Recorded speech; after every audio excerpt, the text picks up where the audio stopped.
Made his fortune selling groundbreaking antivirus software and has subsequently cultivated a reputation for irreverence and lawbreaking, is running for president. However, he's doing it from a boat because he's also running from the government. Newsweek reports the antivirus pioneer began tweeting messages to his supporters from what he described as a yacht of a crypto friend. He explained that his presidential bid for the White House in 2020, which he announced in the summer of 2018, had taken to the water as he avoids the IRS. McAfee openly admits he has not paid taxes in 8 years and tweeted to his followers as he took to the seas, claiming that the IRS had sought to silence him. In response to Newsweek's questions about the truthfulness of McAfee's claims about the IRS investigation, a spokesperson said they were unable to comment on the relationship of any taxpayer or any taxpaying entity with the Revenue Service because it contravened federal tax law. Some of his recent tweets indicate he is in the Bahamas. Support for the Liberty Beat comes from the Conscious Resistance Network, featuring videos, news reports, and articles from a spiritual anarchist perspective at theconsciousresistance.com. You can have your business featured on the Liberty Beat. Just send an email to libertybeat@snls.news. This is the Liberty Beat, produced in partnership with SNLS News and listeners like you. The Liberty Beat is online at snls.news. I'm Mick Murrow reporting for this Thursday, January 24th, 2019, reminding you to spread liberty with a smile. With job numbers near historic lows, Forbes magazine has released a list of tips for finding a job, all of which involve witnessing an employer murder someone. Forbes says despite the grim economy, employers are still hungry for talented workers who know how important it is to forget about whatever they think they saw or heard. So me and a couple of friends were out smoking at the Viaduct the other day, and we saw this really rich guy in a Mercedes pull up in his car and drop nothing. Now I'm the Vice President of International Development. According to Goldman Sachs CEO Lloyd Blankfein, we had a great quarter and hired hundreds of new employees. I haven't done anything wrong, and all my employees will tell you the same thing because that's the deal we had. But the article warns that stumbling onto a coke-fueled CEO strangling a prostitute isn't a foolproof method for finding work because employers are just as likely to murder you as they are to hire you. This is the Onion News Network. The Call to Freedom is an opinion show. It's meant for informational purposes only. It is not licensed financial advice. It is very important to do your own analysis before making any investment based on your own personal circumstances. You should take independent financial advice from a professional in connection with or independently research and verify any information that you hear from the Call of Freedom and wish to rely upon, whether for the purpose of making an investment decision or otherwise. I mean, come on, guys. Duh. It's a cryptocurrency investment and a political talk radio. Of course, it's opinions. Computers are online. I'm going to start loading software. 5, 4, 3, 2, 1. Welcome to the Call to Freedom. Broadcasting live from Vertcoin Studios on LRN FM. You're listening to Will. You will listen to every damn word I have to say. And Aria. Be afraid. Be very afraid. Stay tuned for political talk and everything crypto. That's right. Broadcasting internationally on our BitPlus network satellite. This is The Call to Freedom. All right, let's boot it up. That's right. Welcome to the Call to Freedom here today. Not even sure what today's date is. January the 25th, actually. And we have interesting news that just came out within the last hour. I'm joined in the studio today, of course, by Michael Hampton. How are you doing today? I am very good, Aria. How are you? I'm sick, but I'm alive, so. It's always good to be alive. Yeah. Apparently, the government shutdown that wasn't really a shutdown. It was more just they stopped paying some people. The partial government shutdown. Yeah. Did you hear the scare quotes there? It has ended with Trump temporarily backing down on his wall and agreeing to fund the government until February the 15th, which is really only about 3 weeks away, isn't it? That's 3 weeks away. But the thing about that is that it's going to relieve a whole lot of the pressure with the 800,000 whatever government employees potentially going on strike or quitting their jobs or whatever. The pressure is just getting to be too much. I mean, they... Well, I mean, this is only their second missed paycheck. Right, but you had air traffic controllers calling out sick today. The flights were delayed into LaGuardia. They had to cancel some flights in Philly. I read a few other stories along those lines. It was starting to get bad in just the aviation sector. I don't have an issue with that, really. I mean, it sucks for the people. Yeah, it sucks for the government employees, but I'm just thinking about the poor people taking those flights that are stuck in the long security lines and their plane is holding in the air for an extra hour and a half because there's not enough controllers to handle the traffic. Well, I mean, that's classic government right there, is breaking our legs and handing us a crutch. Yeah, and my whole thing is air traffic control does not need to be government run anyway. No, of course not. But, the government has to get its hands into everything, including healthcare, which, I really think that the left should be more concerned about what the consequences of state-run healthcare might actually be when we have the government shutting down quite regularly. I don't know historically what a typical period is from one government shutdown to another, but there have been at least like 3. Well, they happen all the time. Years. They just don't usually interrupt people's paychecks. Yeah, this one was unusually long. Kudos to Trump on that. You almost brought down the government. I was looking forward to the collapse of the American empire. Now I have to wait until it self-destructs of its own accord. Yeah, well, we'll start this all over February 15th, and maybe next time it'll happen. We will, because I don't think there is any chance that this crybaby is going to get his wall. Trump? No, he's not getting a wall. I like the idea that suggests, though, that... Unless it's Legos. Yeah. That we just tell him we built the wall. Or, even better, he could just tell his fans that he built a wall. Because let's be realistic, they're fans. Yeah. He could just say, hey, we built the wall, it's done, and Mexico paid for it. And they would believe it. Yeah. It wouldn't matter if CNN was like, oh, by the way, there's no wall here. Here's videos of the border and the lack of a wall. You can get a Hollywood film crew to fake the wall building. Yeah, there we go. It's perfect. Like we faked the moon landing. Right. We didn't fake the moon landing. So it's just fun to say. Well, that's what they want you to think. Yeah, but the agency that wants me to think that isn't funded, so I guess I have to give up my free thought again if the government is opening. Well, yeah. No, so let's not. Who funded NASA's program to convince us that the Earth is round when it's actually flat while the government was shut down? Who funded that? I'm not sure. I think there was I'm not sure. The Illuminati? I know. It had to be. I know. I saw something on Facebook about the lunar eclipse, about how the flat Earth was casting a shadow on the lunar eclipse. Yeah, I saw that. You could see just a little line. Yeah, a little strip. It was a neat with visual. a turtle underneath it. Yeah. I saw the turtle. So that's enough idiocy. Well, it's nowhere near enough idiocy because hey, I'm on the show. So. The House and Senate are expected to quickly pass legislation to reopen the government through February the 15th. They're also expected to hold a conference committee on a Department of Homeland Security spending bill, which, by the way, was one of the departments not getting paid, including the Border Patrol agents. Right. I love it. So in his desire for a wall, he stops paying the border agents that were supposed to be, the border agents that are supposed to be rounding up Mexicans and sending them back, right? No border security plan can ever work without a physical barrier. Just doesn't happen, Trump said. You are certifiably incorrect. It happens all over the United States. You have property lines that do not have fences, and they work rather well. Just by, of course, that's actual property that's actually owned by a person and not this fictitious government coming in and saying, oh, we own everything that you don't own. Right. And we also own what you own, but let's not get into that technicality. We'll let you use it until we want it. Then we'll come and take it. Yeah. And as long as you pay your rent. Property tax. Yeah, well, we'll let you have it. Same thing.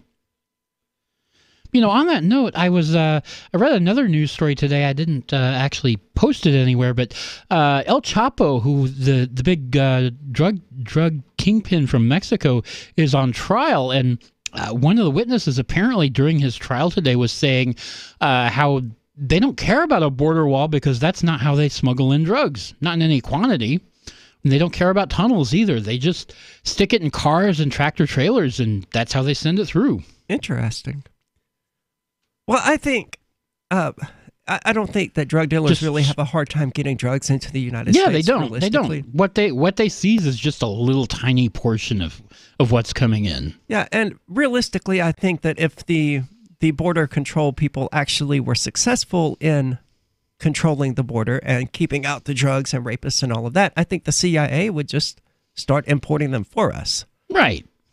There's secret flights. Yeah. I mean, they've done Air it America. before. Yeah. But Trump, for some unknown reason, expects that Democrats and Republicans will operate in good faith. This is an opportunity for all parties to work together for the benefit of our whole beautiful, wonderful nation. Oh. Oh. Well, he's all full of love and light, isn't he? The president's remarks came as Republicans were increasingly being blamed for the shutdown and the growing number of effects it was having on federal workers and the public. I don't think there were really that many effects on the public. I did like... Not too many, unless you were flying somewhere. That's true. That's true. It certainly did affect flying. I don't fly, though. I try to avoid it. I particularly enjoyed Trump's argument that, you know, they could just borrow food from the grocery store. Oh, yeah. Because that's how this works, right? You just go to Walmart and be like, oh, I'm a federal employee. I'll pay you one day. And they're like, oh, okay, yeah, that's cool. Yeah, we'll pay you in a month or two. Yeah. Maybe that's how Trump buys his groceries, but not the rest of us. Well, Trump has a person for that. So right. I don't think he's ever bought groceries in his life. Possibly not. That's kind of sad. And, you know, he might not even know how it works. Reports earlier today indicated that he is somewhat aware of that, how out of touch he actually is with the average person. And I think that's good for him to know. I think it would be better if he was less out of touch with the average person, but it is Donald Trump, so you take what you can get. Really. Well, he's not the only one who's out of touch. That brought up something that happened back in like the late 80s, early 90s. I'll tell you about it in a minute. But was George H.W. Bush. When we get Cell 411 is a free app for Android and iOS that replaces government-controlled 911. Cell 411 allows you to preset a group of friends or private organizations to show up at any emergency. Cell 411 is a nightmare for the state because it proves their so-called services aren't needed. Cell 411 has had thousands of installs, and of course it's covered by the BIPCOT no government license. Cell 411 because your friends won't shoot you when you're in trouble. Without the government, who would build the emergency services? You and Cell 411. Get it today at getcell411.com. All experts agreed this week that the dying U.S. economy is no reason at all to stop investing in print media, calling the newspaper and magazine industry a veritable cash cow with massive potential for growth. Top experts everywhere said that aggressive investment in print media will pay off in spades, and that newsprint is in no way threatened by internet news sites or online video content. Besides, everyone in the know agreed, loyal readers of newspapers would never, ever in a million years turn their back on the trusted print media industry that has always been there for them in good times and bad. This is the Onion News Network. It's the Onion Radio News. I'm Doyle Redland. Cardiologists announced today that test subjects who took a single aspirin tablet followed by a fifth of bonded Kentucky bourbon were 85% less likely to realize they were having a heart attack. Potential side effects for the new treatment include slurred speech, impaired vision, and vomiting. Doyle Redland for the Onion Radio News, online at theonion.com.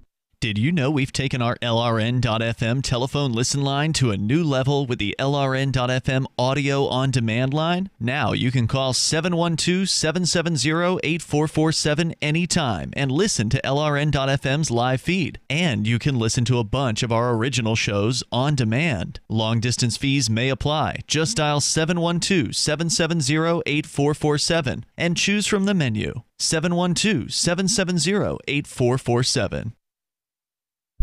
We've all heard about blockchain assets like Dogecoin, Ether, and Ripple. Bitcoin isn't the only player in the blockchain game any longer. And for those of us wondering how to get our hands on these digital assets, finally, there's a solution. Shapeshift.io allows you to buy and sell between your digital assets and Bitcoin instantly between your own digital wallets. I've used it with ease. Shapeshift.io. There's no account or email address needed. You send them the crypto you want to sell. They send back the crypto you want to buy. It's that easy. Shapeshift.io.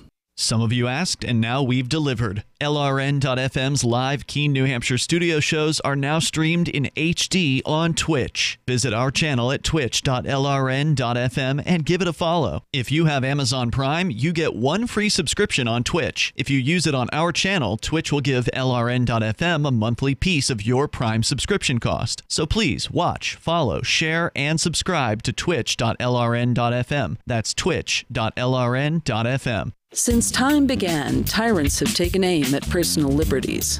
Now there's a movie that aims back. The government has no more right to tell us what to put in our bodies than they have to take our guns or tell us what books we can read. 6 drug police were eaten by bears while raiding a marijuana farm. On your knees, you dirty hippies! Jesus. On your knees! What's the problem, officer? Today, many cops who enforce pot laws do so only because it provides them with cushy jobs, good benefits, and a chance to push people around. I was an undercover narcotics officer. The drug war is nothing but a farce. The Second Amendment says you gotta keep you and your get intact. Guns and Weed, The Road to Freedom. A film by Michael W. Dean and Nima Vadadi. DVD available now at gunsandweed.com or on Amazon. That's gunsandweed.com. Makes the perfect gift. Remember, that's gunsandweed.com. This is the Liberty Radio Network, broadcasting the latest liberty-oriented audio content 24 hours a day at LRN.FM. You are listening to the Call to Freedom on LRN.FM. Unasikiliza wito wa uhuru katika LRN.FM.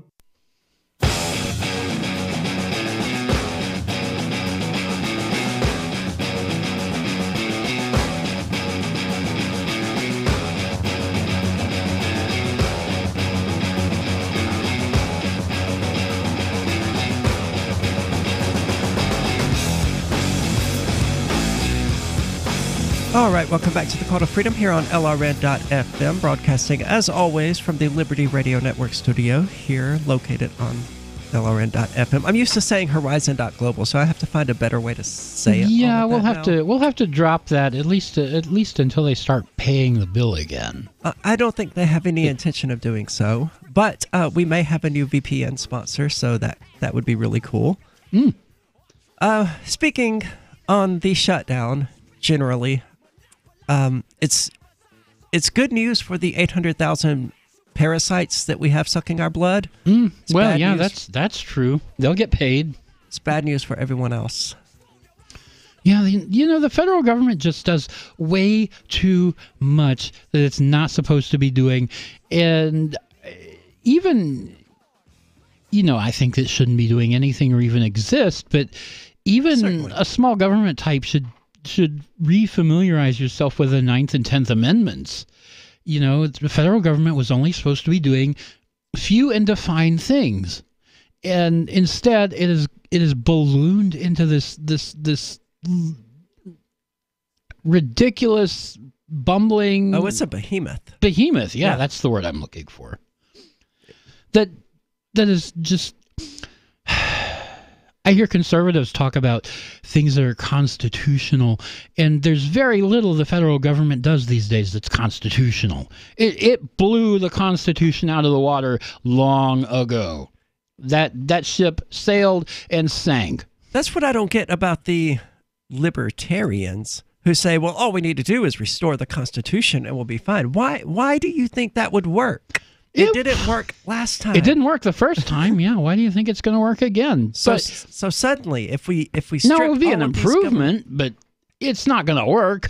I mean, it would certainly be an improvement, sure, but long term, it's not going to work. No, give it a few decades. I mean, because the first time the Constitution didn't actually last that long before it was violated, was it? Well, Well, here's the thing. The Constitution was kind of a bloodless coup in the first place, because the United States was originally formed by the Articles of Confederation, which was a whole lot looser federation. And about 10, 11 years later, they were going to do some amendments to it because it really didn't give the federal government enough power to do much. There was no taxing authority, anything like that. Yeah, so that was a feature. Yeah, that was a feature, not a bug. But so they had another convention in 1787, and the Constitution that we know today is what came out of that. And it was kind of, I don't have all the details right off the top of my head, but it was kind of that's not what they expected to be going in there for. And one faction that went in there just presented it. Yeah. We're changing this to this Constitution. Vote on it. I think the issue today that we are really running into is a basic lack of education about government, the role of government, and the nature of the U.S. government. Because I used to use this website called Quora.com, which is a place for people to ask questions and get them answered by people who are knowledgeable about the subject, until shortly after the 2016 election, when it just became absolutely taken over by leftists. Yeah. But one of the things I learned from that was, while discussing with people, trying to explain to them that this general election, the popular vote, wasn't a real thing, because it's just 50 individual popular votes that dictate how these states are going to, cast their electoral college votes. That's because we're 50 individual republics. That was the general idea. Yeah, adding them all together, it's a neat number, but it doesn't actually mean anything, and that's by design. And it's not supposed to. It's not supposed to mean much. And I had people arguing with me and telling me that no, California is not a republic. In particular, that was the example they gave. It's literally got the word Republic of California on its state flag. I know, right? It's got the same features. It's got the Senate. It's got the House of Representatives. And none of those are technically actually requirements for a republic, but it's structured exactly the same way as the federal government, just smaller. It is to counties what the federal government is to states. Yeah, pretty much. That was the way it was supposed to be. That's the way it was set up. But now it's more like the states are wards, and the federal government is the champion of them all. And, of course, that's a result of, I would argue, the Civil War. The Civil War, yeah. Abe Lincoln put this together, and I don't want to get into the whole states' rights slavery thing, because the Civil War really was about, states' rights and slavery. Yeah, it's such a... I know, right? But, I mean, we've opened the bag now, so... Yeah, let's just dump this crap all out. States' rights was the issue, 100%. But slavery was the reason that states' rights was the issue. Yeah, now we're getting somewhere. So it is certainly true that the Civil War and the whole states' rights things was about slavery. So to get rid of slavery, they also kind of threw out states' rights. Yeah, they did. And I mean, and what amazes me is that Lincoln executed the only war in American history that resulted in 600,000 American deaths, right? Right. And he's praised as the greatest president of all time. You know why that is? It's because he won. Because he won. Well, yeah, because he won, and because he turned the United States into a collection from a collection of, what was it, 23, 24, 26, something...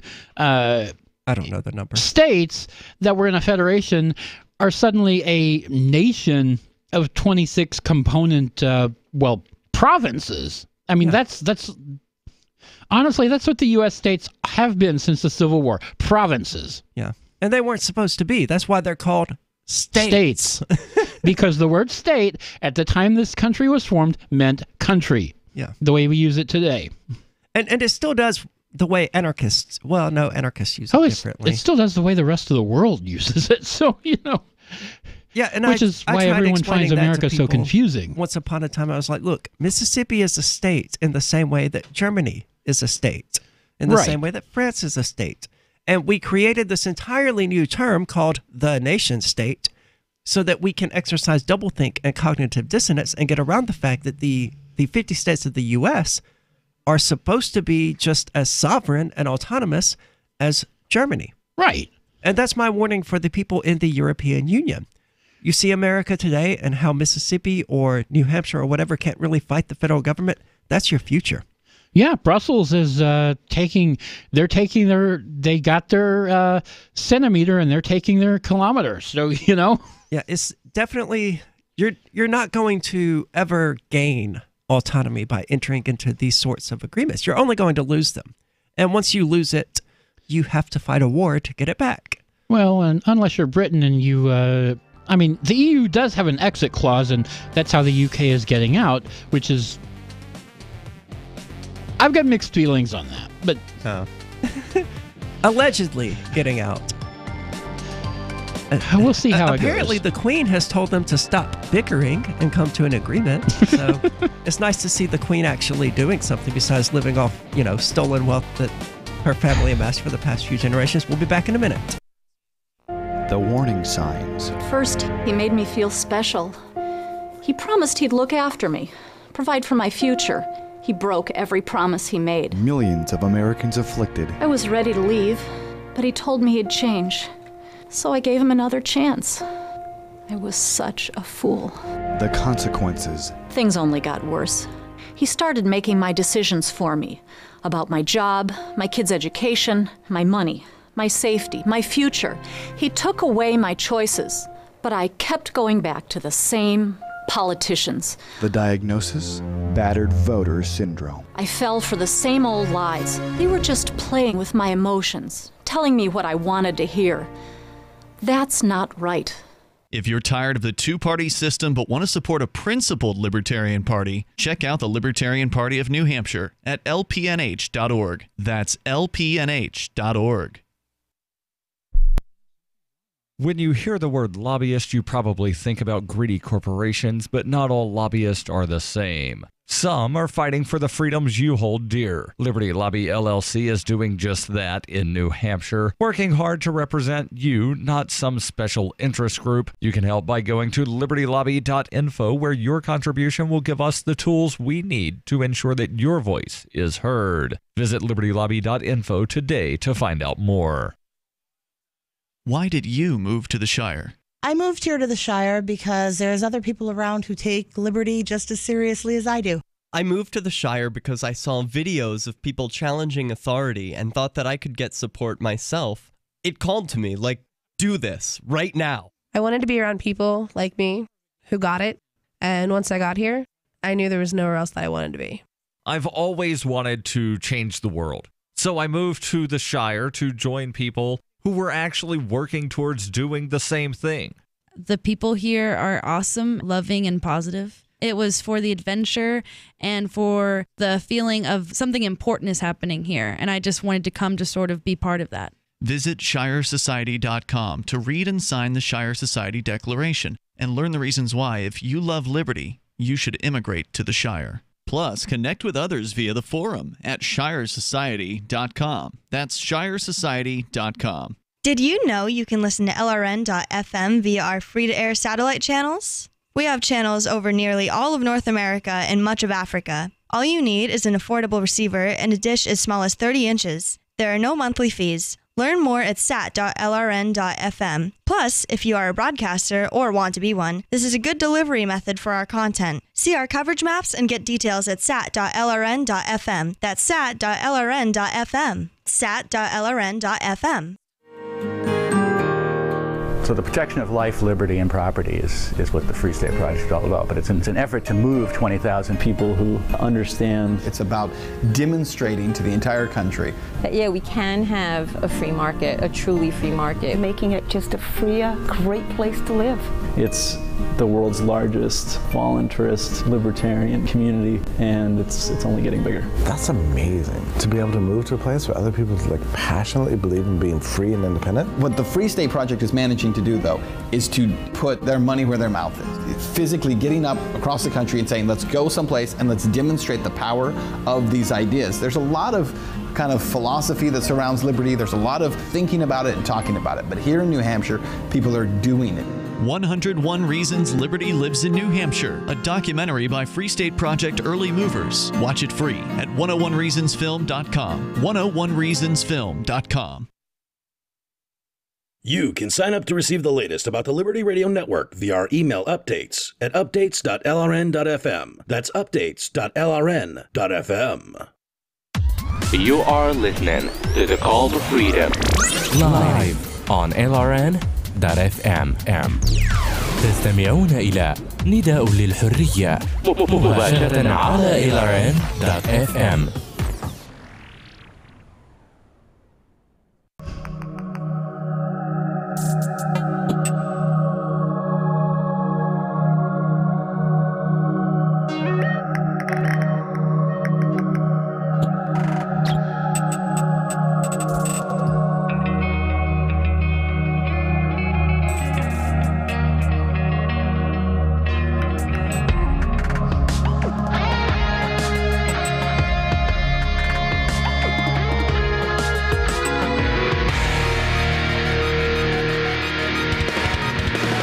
Welcome back to the Call to Freedom here on LRN.FM, broadcasting as always from our Liberty studio here in beautiful Keene, New Hampshire.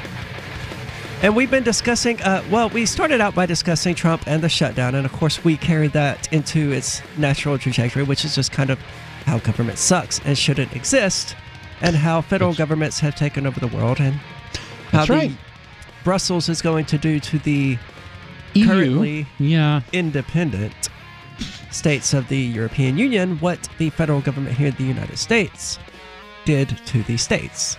Yeah, well, the EU is kind of coming at it from sort of the opposite direction, because it was the EU as it currently exists has not had the powers of like military defense or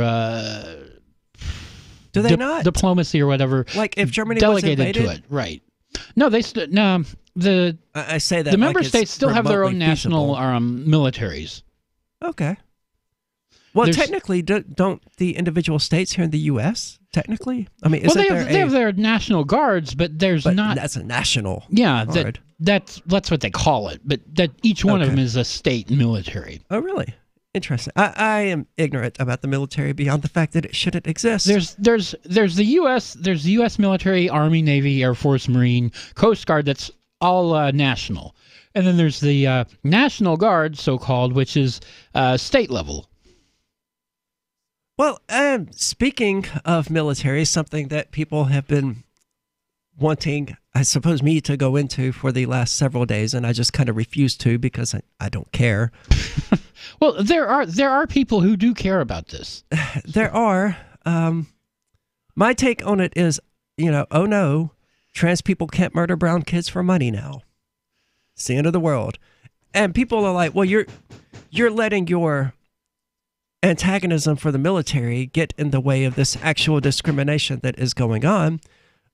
Okay, fair enough, but you're letting your social justice mentality get in the way of these actual murders going on, and I think that's a bigger problem. Now, for those of you who've been living under a rock and don't read the news like we do, it came out today that the Supreme Court has upheld a ban on transgender people in the U.S. military. Yeah, he did indeed. It was contested, and apparently the Supreme Court has allowed it to happen. There's a really interesting take on this from a professor at Stanford. I don't think we'll really have time to get into it. And again, I don't care. I don't really have any desire to get into it. Well, but it's a thing that happened, and it warrants discussion. Well, I grew up, and I was in my 20s when there was the big thing about having gays in the military. Yeah. And during the era Clinton of had the don't ask, don't tell policy. No, I grew up before that, where you literally did not tell and did not ask, and if someone found out, you were gone. But so I've seen it go from my. Let me start over. My feeling on this is, yeah, it's wrong to discriminate based on someone's sexual orientation or their gender identity or their race or their religion or whatever. But is it really so bad that one group of people is no longer allowed to go kill another group of people? No, I think it's great. You know, I think that we should follow this train where it's headed and just let white dudes who want to serve in the military. And I think that's critical. The draft obviously has to go under any circumstances. But sure, ban women from serving in the military, ban black people from serving in the military, why do I keep saying burn? Ban trans people, gay people, ban everybody from serving in the military. That's what I would like to see. Yeah. Well, let's just, if we're gonna go that route, let's just not have a military at all. Because all they really do is go and make enemies of people that we weren't enemies with to begin with. Yeah, and you know, there may even be this whole argument that we need them for national defense. We have a border patrol division of DHS that does this thing to make sure that we're not being invaded by brown people. And you know, I don't think they should exist either. I think that if somebody wants to come to the United States, then we should say, hey, come on in, get a job, be a productive person. So which United States territory are we, or are they defending over in Yemen or Syria? Or I did not realize that those were part of the U.S. and needed to be defended. I didn't either. You know, it's strange how our freedoms ended up over there, though. Right. While they were actually curtailed and destroyed here at home. But no, the military fights for our freedom. Oh, yeah, sure they do. They don't. They fight for our heroin and our McDonald's. And the oil. And our Don't oil. forget the oil. But the ban is being called cruel and irrational. In an unsigned 5-4 order, the justices took no stance on the legality of the ban, first proposed in a surprise tweet by Trump in 2017. But Tuesday's action clears the way for it to take effect while lower courts hear additional arguments. So they didn't actually support it. They just said, we're not weighing in on this right now. We're not. Yeah. Okay. So it's still got some court battles ahead. Yeah. The 4 liberal justices objected to allowing the administration's policy banning most trans people from serving in the military to go into effect. Yeah, I don't care. I don't. I don't see the problem. Like I said, I see the problem, but I don't see a problem. Yeah, I see why people are upset about it, but I think that they're losing sight of the wrong thing. I mean, the entire idea is that, you know, we will cut out the legs of the military by having no one willing to serve in it. That's going to be the only way that we can actually peacefully revolt against the state. Well, you know, here's a secret. You may have figured this out, but some of our listeners may have not. The so-called social justice warriors are not anti-war. No, I think you're correct. I think they rather like war. They like war a lot. They just like war against their targets. Yeah. And I mean, Obama. So we have to have a military so that we can go, so that Obama can go, or Bernie Sanders or Hillary or whoever gets in 2020 or 2024 can go bomb our social justice enemies wherever they happen to be in the world or in the U.S. maybe. Yeah. While we're allied with nations who impose ethno-states onto their entire citizenry, actually writing into their constitution that people who are not of their ethnicity are lesser citizens, they're allies with us. And while another ally commits the greatest human rights violation in the world, murders journalists, hacks them into pieces, lies about it, and escapes without consequences.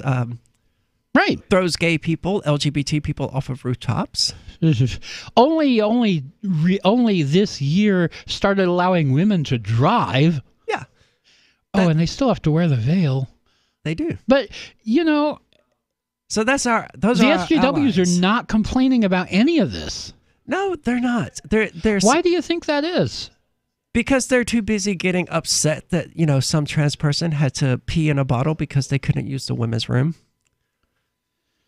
That seems to be what their primary concern is. They don't seem to care about the trans people being raped in I mean, than is in it not women's actually? prisons. Is it about social justice for one group of people, but not those group of people, or what's going on here?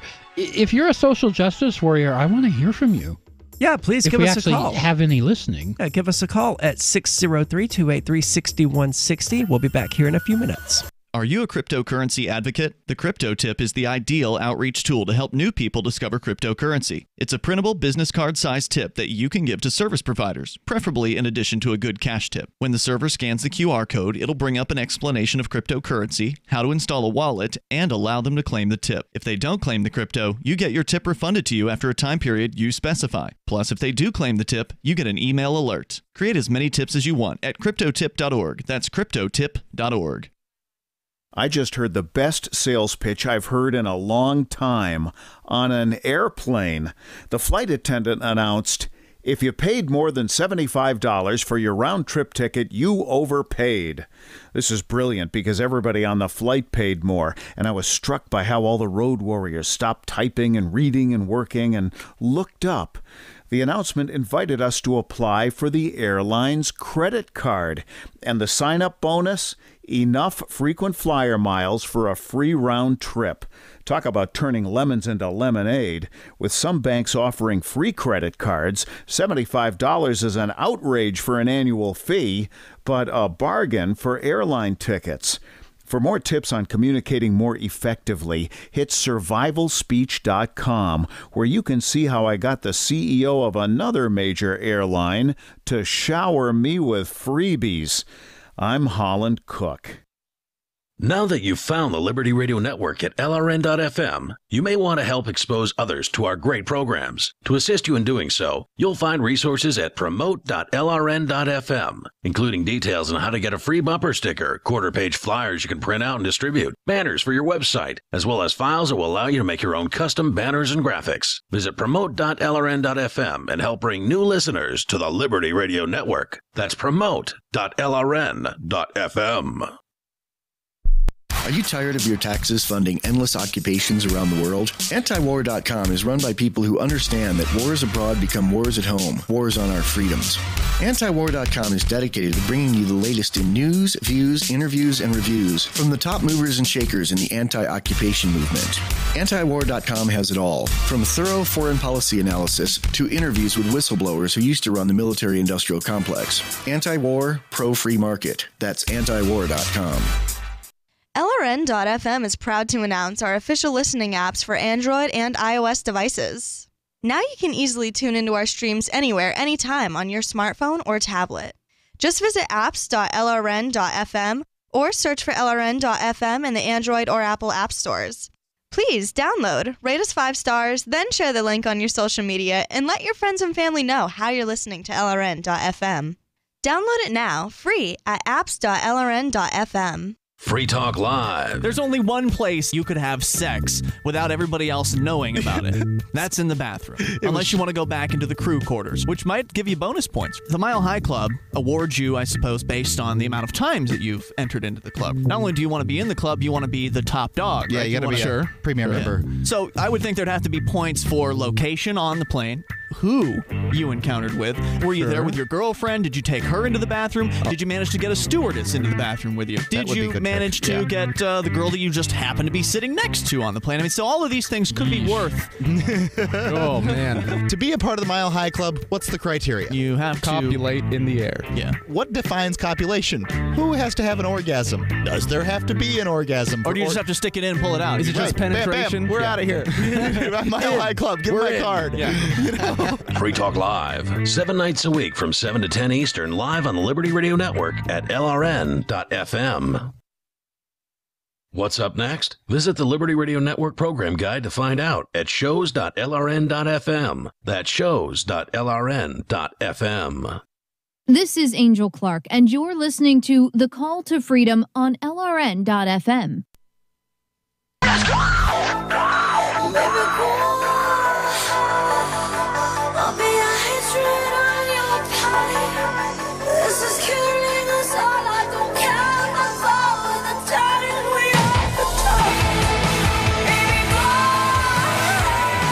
All right, Welcome back to the Call to Freedom here on LRN.FM, where we've been discussing the government shutdown, the military, and the horrors of the state in general. Or would it be more accurate to say the horrors of the state in general? But we're joined now via telephone by Free Market Penguin, one of our regular listeners over at the Discord line. So go check that out at discord.lrn.fm. How's it going today? Oh, I still have you muted. I'm such a professional. My favorite Nazi probably tied with the show that comes on after you. I'm sorry, one more time? Anyway, I didn't catch the beginning of that. I had you muted. Saying hey to my favorite Nazis. Oh, yeah. We're all Nazis now. Yeah, everyone's a Nazi. Yeah. I loved being called a Nazi. I thought it was one, because I knew it was going to happen. I was like, as soon as I start speaking out and dissenting on this drama that's going on, I'm going to get lumped in there and called a Nazi with the rest of them. And sure enough, as soon as it happened, that's what I got. Oh, sure. If you don't agree with her, you must be a Nazi. So what did you call it about today? That's the way it goes. Honestly, enough of that. But I calling in about I'm just going to hit you guys up. Thought of a few topics. But what I want to talk about today was I was listening to the last episode that was put out as a podcast, which I think one of our favorite callers, who happens to be a Nazi allegedly, called in and asked about anarchism versus libertarianism. That would be Rev, correct? Yeah, that guy. Yeah. He's a character. Yes. So I wanted to basically kind of discuss my take on that. So obviously, oftentimes, on this station, you get the term libertarian thrown around kind of to mean someone who doesn't believe in the use of force, all the way to mean, no coercive state. And obviously, a lot of people define it differently, but, at some point, What are you going to do but take it to its logical extent, Yeah, that's my take on it, is that the logical conclusion of libertarianism is anarchism. Right. And that one cannot be a principled libertarian without being anarchist, without violating some portion of libertarian principles. Eventually, that's where it leads. Yeah. Yeah, so, what you have to learn basically is there needs to be, governance, there needs to be an order, but if you're not aware of how order can come about, then I can understand why you don't take that step. You have to learn how can order, and you got to see people, let's do examples of people doing it, so you understand how order comes out. Of course, a lot of people know, and a lot of people don't know the anarchy symbol that everybody's kind of familiar with. I hate when it's kind of drawn like a spray paint, like a slash, whatever, But just also very orderly drawn anarchy symbols. It's actually the A for anarchy with the circle as an O for order. So it's the emergent order that comes from decentralized human behavior without a coercive state structure. Yeah. It's supposed to mean order is the mother. No, anarchy is the mother of order. Right. And emergent order is the best way to put it, because that's what happens. Yeah, and we see it in the free market in those few places it exists, primarily within the black market these days, because, that's the government, let's be honest about it. They never met a thing that they didn't want to control. And I think the history of humanity is probably pretty accurately expressed as a war between economics and the government. Or, as Rothbard would put it, the political means versus the economic means, the means of predation versus the means of production. Yeah, I'll buy and, that. Yeah, but I think it's really important to look at, when you look at kind of the modern philosophy, it's good to be rooted in the fact that, a wide variety of liberty speakers that are popular today that we're familiar with, are a small sliver of a small sliver of a small sliver of the anarchist thought that has existed over time. And obviously, old thought is to some extent becomes dated, but it's good not to be, just rooted in the modern, podcasters and celebritarians of your time, sure. and realize that anarchist philosophy goes back to as far as and farther than socialist philosophy, and it really was the counterpoint to socialist philosophy, and it was the radical left counterpoint to Marxism when it first came about, and obviously it's gone over many transformations and forms, but I think you can listen to all the podcasts you want about telling you kind of what you already want to hear, but it's best to be historically rooted in anarchy, because if you believe in markets, and obviously not all anarchists do, you're never going to have a situation come about where you encounter where everything goes the way you plan it to do without that coercive element, unless, of course, you're stepping in your own household and making rules. Yeah, the only way you can end up in a circumstance where everything goes exactly the way you want it to is to not involve any other variable that you don't control, which would certainly include other people. Right. And even other non-humans, like cats. They do unpredictable things all the time. And it doesn't matter whether I want them to; they're going to do it. That's the way cats work. Yeah, it is. They're natural anarchists all the way. But I do think it's important to draw one's ideological roots from the best sources of information that are available. And for my money, I would say that for anarchists, Rothbard's compilation "Anatomy of the State" is probably the best way to go. I do need to read that. I'm sorry? I said I do need to read that. It's very good. It's very short, it's very succinct, and it does an excellent job of making the case. I don't listen to Jeffrey Tucker or, honestly, any other libertarian podcasts. It would be a good idea to listen to them and to get ideas from them about how to spread the message of liberty more properly. But there's a lot of tendency when people start doing that to be more concerned with the ideological evolution as sort of a way of measuring penises, like the socialists versus anarchists thing that we have going on today, which is like the anarcho-communists saying that anarcho-capitalists aren't real anarchists because the anarcho-communists had the word first, or whatever. Well, they didn't actually have the word first, though. I mean, anarchism really wasn't based on anarcho-communism or anarcho-capitalism. I mean, anarchism comes from a kind of a earlier tradition, and it just means without a state or without a nation. I'd have to look at the exact etymology of the word because I don't have it in front of me. Always heard it say without rulers. That's it. Yeah, without rulers. Without rulers. But that's all it means. If you have something and you don't call it a state, but it has a coercive enough element, it basically fits the definition of a state. And of course, to an extent, comes down to there's a lot to be said about the differences between a leader and a ruler.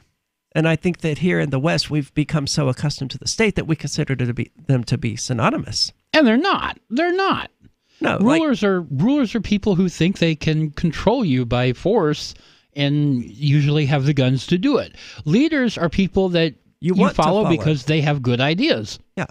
Well, the whole image that's always put forth is like all the dudes pulling the big sled, and the ruler is sitting on top, ordering him to go forward, and then the big, the muscle man, I guess slaves, or not slaves, but the men providing the power, and then the leader is the guy in front of the pack saying "go forward." He's the first one pulling, like the lead dog.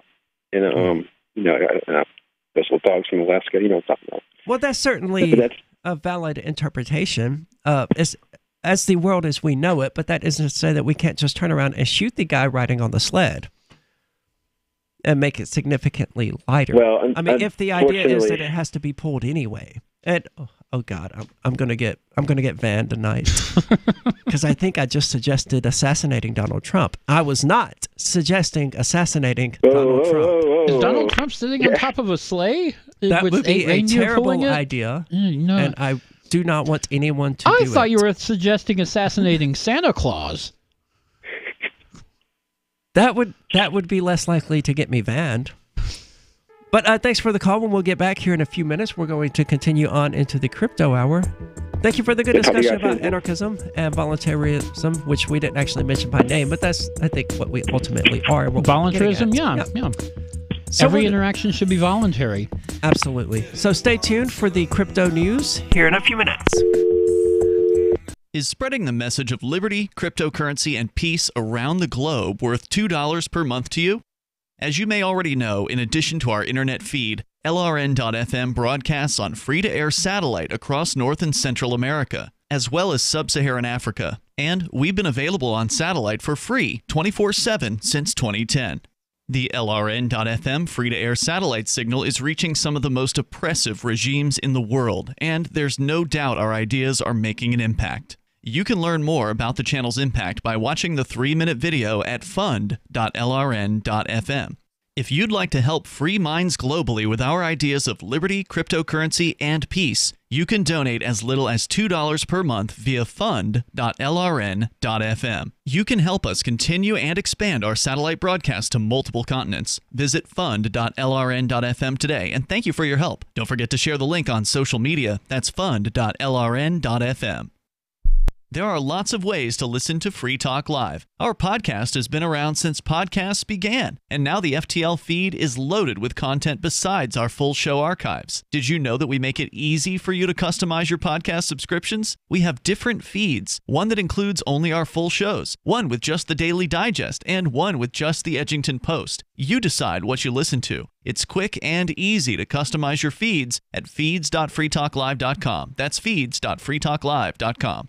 There are basically two types of advertising, direct response and branding. Radio's great for direct response with its low cost to listener ratio, but audio can't be beat for branding, which is a longer term endeavor. You want to be the first thing that someone thinks of when they think about your product or service. If you have a local business that you want kept top of mind in your community, call the station. If you need national reach, Free Talk Live's got around 200 radio stations, millions of monthly listening sessions, can suit all budgets, and if we don't think we're right for you, we'll tell you. Email me, mark@freetalklive.com. More of the Call to Freedom is coming up next, live after the news on the Liberty Radio Network at LRN.FM. This is the Liberty Beat, your daily source for liberty news and activist updates. Produced in partnership with SNLS News and listeners like you. Online at snls.news. I'm Mick Murrow with your weekend edition of the Liberty Beat for the week ending January 25th, 2019. Gold opened Friday at $1,285, silver opened at $15.37, and Bitcoin is trading around $3,544.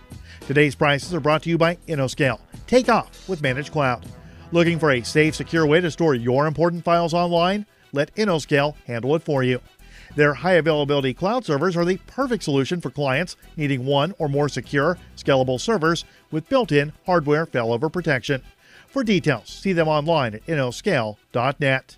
In the news, Roger Stone, the politically connected maverick who worked as an informal advisor to Donald Trump's presidential campaign, has been indicted as part of special counsel Robert Mueller's probe.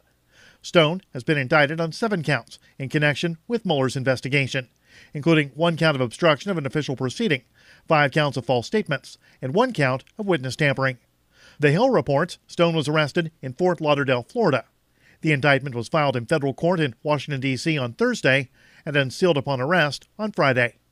According to the indictment, Stone obstructed the investigations by the House Intelligence Committee and the FBI into Russian interference in the 2016 presidential election. Facebook plans to integrate its messaging services on Instagram, WhatsApp, and Facebook Messenger. While all 3 will remain standalone apps, at a much deeper level, there will be links so messages can travel between the different services. Facebook told the BBC it was at the start of a long process. The plan was first reported in the New York Times and is believed to be a personal project of Facebook founder Mark Zuckerberg. Once complete, the merger would mean that a Facebook user could communicate directly with someone who only has a WhatsApp account. This is currently impossible as the applications have no common core. The New York Times reports the work to merge the 3 elements has already begun and is expected to be complete by the end of 2019 or early next year. The Liberty Beat is sponsored in part by Brave Botanicals. High-quality kratom and CBD at reasonable prices with excellent customer service. Brave Botanicals is activist-owned and mission-driven, fighting for your right to consume plant-based medicine and natural remedies. Find out more at mybrainbotanicals.com. And Liberty Beat listeners can save 10% on your purchase by using promo code SNLS. This is the Liberty Beat for the week ending January 25th, 2019. Find us online at snls.news. Your news now continues.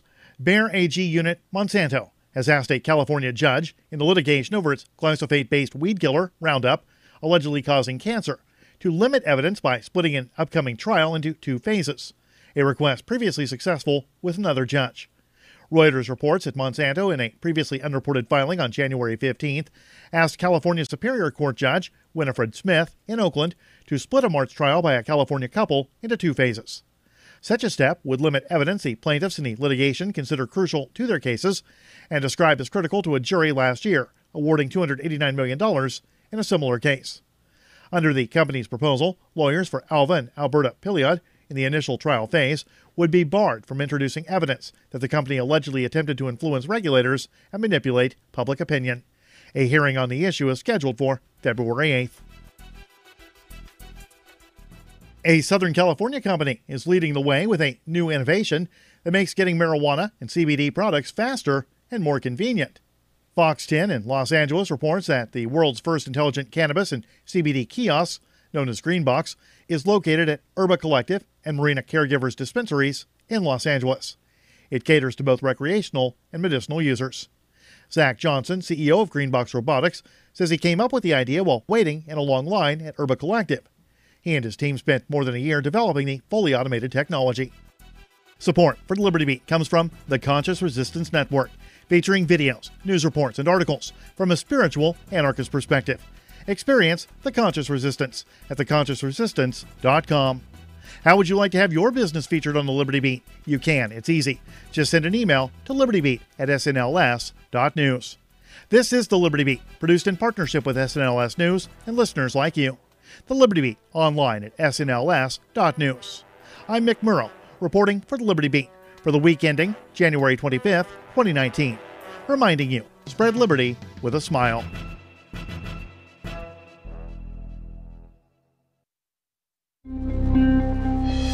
The number of users who actually enjoy Facebook is down to 4. And Apple announces a new iPhone with the N-word on the back, knowing customers will buy it anyway. And now for the delayed and utterly thoughtless romantic gesture that is The Onion Week in Review. Self-identified 9/11 truther Dennis Shaw told reporters Tuesday he's absolutely convinced the United States government has orchestrated an intricate plot to systematically destroy the last 11 years of his life. Shaw, who since 2001 has spent nearly every waking minute poring over footage of the World Trade Center attack and even handing out truther pamphlets every afternoon, says the government is behind the gradual collapse of his personal and professional life, adding that the conspiracy, quote, goes all the way to the top. Before 2001, I'd see my friend Stephen Copley every couple of weeks, and now he won't even answer my calls.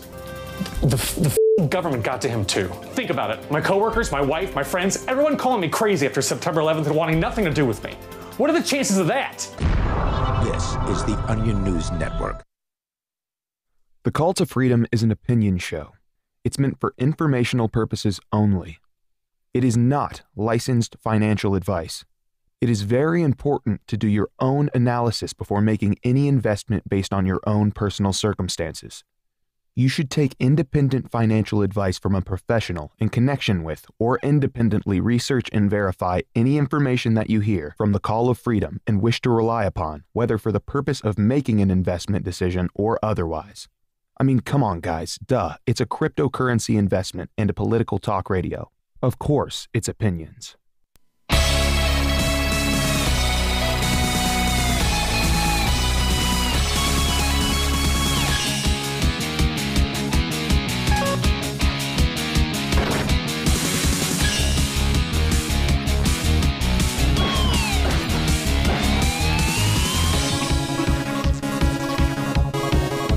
That's right. Welcome back to the Call to Freedom here on LRN.FM, broadcasting as always from beautiful Keene, New Hampshire.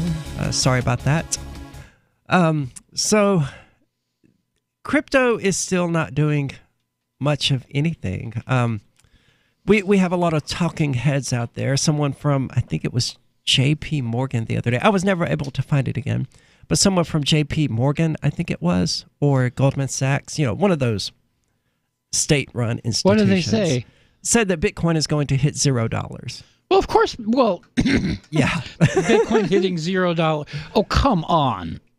We all know that's ridiculous. That is not even possible. No, it's not.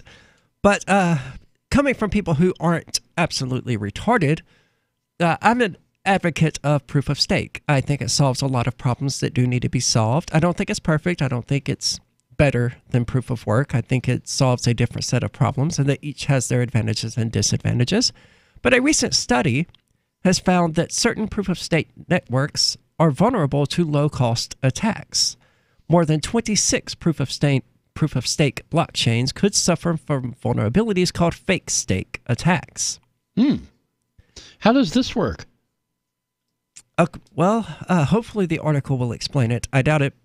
It comes to us from news.bitcoin.com. A team of researchers called Decentralized Systems Labs from UIUC has just released a study that identifies significant weaknesses in certain proof-of-stake networks. According to the students, an attacker with very little or no stake at all can wreak havoc on these types of networks. The researchers say one method of attack essentially causes a victim node to crash by filling up its disk or RAM with bogus data. The students are convinced all proof-of-stake currencies based on the UTXO of Bitcoin and the longest chain model are vulnerable to these fake stake attacks. Very curious. I definitely want to know more about how that sort of attack works before I could really say much about it. But well, just about any program will crash if you generate a memory leak. Yeah, if you feed enough garbage to the computer, eventually it will start vomiting. So but I'm not. That's not very technical, but it's true. Yeah, but it wouldn't actually, call into question the validity of the blockchain. Just one node that crashed and needs to be rebooted. Yeah, there must be more to it than what they've given us so far. Certainly. The students highlight 5 cryptocurrencies, none of which have I ever heard of. Emercoin, Particle, Qtum, HTML Coin. What? And Navcoin, which could all theoretically suffer from a vulnerability called I can't believe it's not stake. I can't believe it's not stake. And I've never heard of those coins either. No. Are we just talking about the why didn't they get into Blackcoin? 500,000 altcoins down the list that no one's ever heard of that are probably worth the entire blockchain is probably worth 10 cents. Yeah, I think Blackcoin is probably the most successful proof-of-stake coin out there. It's certainly one of the leaders in the development of proof-of-stake technology. And there was a point during the 2017 boom that they hit 73 cents each, which is really high for a proof-of-stake coin. I got 1,400 black coins. I want it to go up there again. Because these coins have I don't know about Blackcoin, but because of the ones I mentioned, having adopted Bitcoin's block propagation method, a bogus message attack can overload a victim node's RAM. The attacker doesn't need any stake to accomplish this method of attack. Okay, so it's just denial of service. It does seem that way. The attacker doesn't even need any... Okay. However, the student's paper notes that RAM version attacks are still particularly trivial. The vulnerability was introduced into these networks when they merged Bitcoin's header first feature into the proof-of-stake version 3 codebase. Another issue with proof-of-stake is a weakness called the spent stake attack, which can allow malicious actors to abuse the validation of a parent stake with the method called stake amplification. They're not explaining this very well. Yeah, maybe they're not explaining it very well on purpose. It could be. I mean, it could be that they just don't know the answer to what... I'm sure there's an actual academic paper that will explain this whole thing in great detail, but they're just not doing very well at it. To carry out the attack starting from a small amount of stake, an attacker must amplify their amount of apparent stake.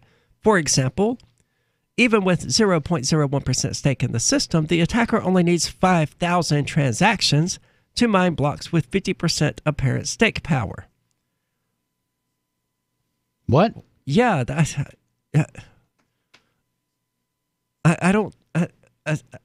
I do not understand that. And I get proof of stake. I've studied it, not to the extent that this person probably has, certainly, but I did used to run a website called cryptocurrencycheck.org where I needed to know what I was talking about. It does sound like they've omitted a few sentences in this article. Yeah, I don't think the number of transactions really affects your apparent staking power. Well, maybe the vulnerability is what does it. I don't know. After the attacker has collected a large amount of apparent stake, he then proceeds to mine proof-of-stake blocks at a past time using the freshly collected apparent stake outputs. Finally, the attacker fills the disk of the victim peer with invalid blocks. I don't get it. There's something here that's critically important that is not being stated, that is not being explained. All I'm hearing is denial of service. Yeah. To one, and it sounds like it has to be one user at a time. To one node. Yeah, like you've got this issue with this guy and you don't want his stakes to be successful, so you crash his computer, he reboots it, maybe changes his IP address or lather, rinse, repeat. DDNS, and I mean, what? And the thing about attacks like this, if I'm like I said, these descriptions are pretty vague. But if they're anything like I think they probably are, then they can just patch this up in like 10 lines of code, and it'll be no big deal. Yeah, and if you had, hold on, I think I get where they're going with this. If you had 51% of the stake on the network, then you could fill the blockchain itself with that amount of data and crash every node that is hosting that blockchain. Right. So that could certainly be a problem. I'm not sure what. So if you could fake a node, you could fake one node into thinking you have 51% stake, you could crash that node. Okay, maybe that's where they're going with it. True, but if all of the nodes out there saw you as having 51%.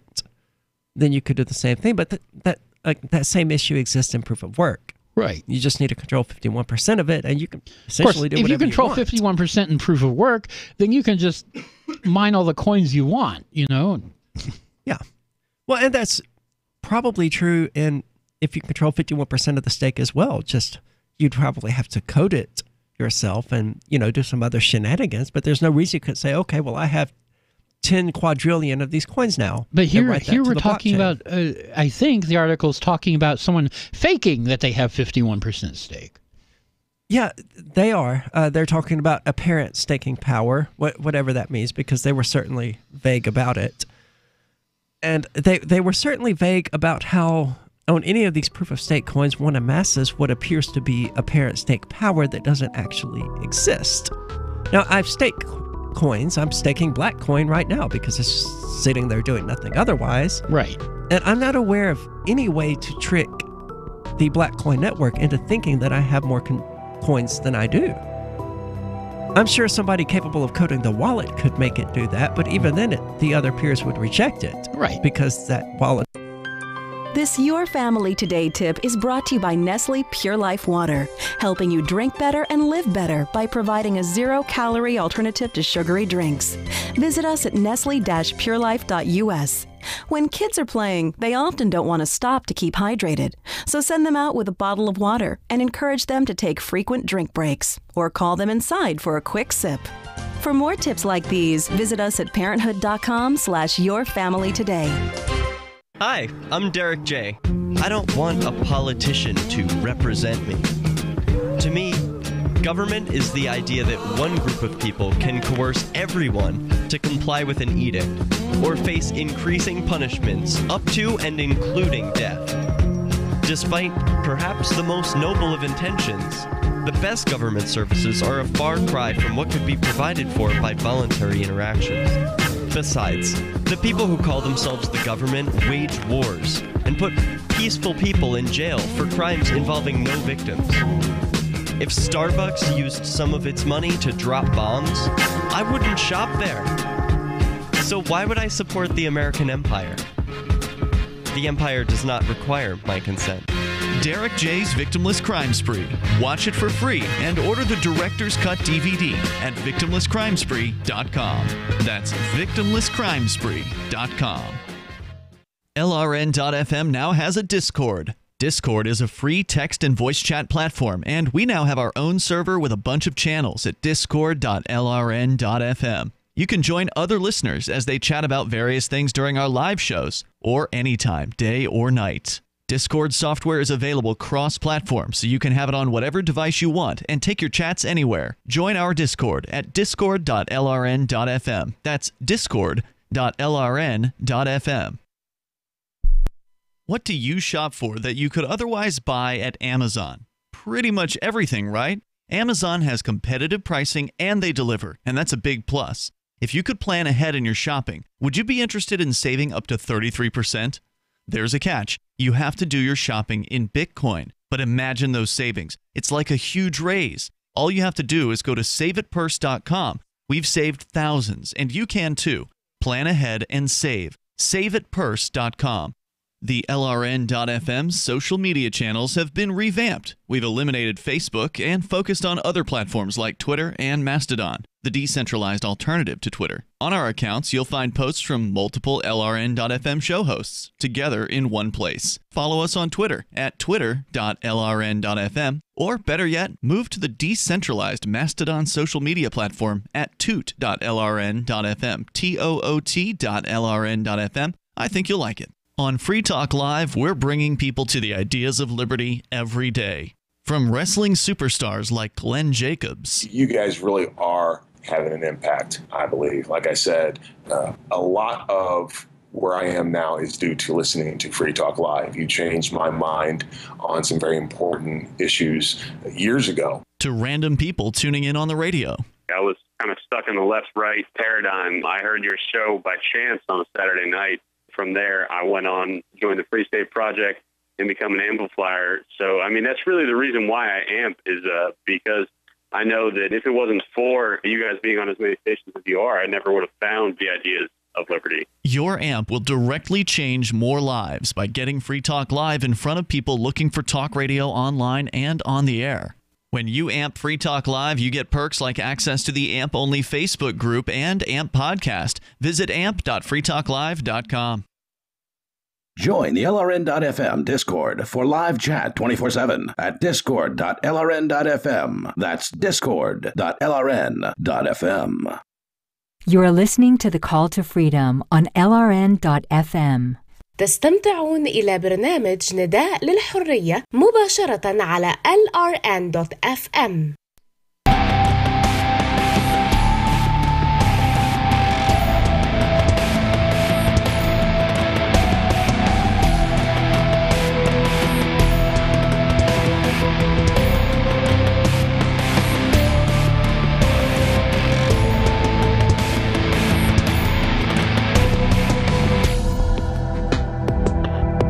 All right, welcome back to the Call to Freedom here on LRN.FM. It is the Crypto Hour.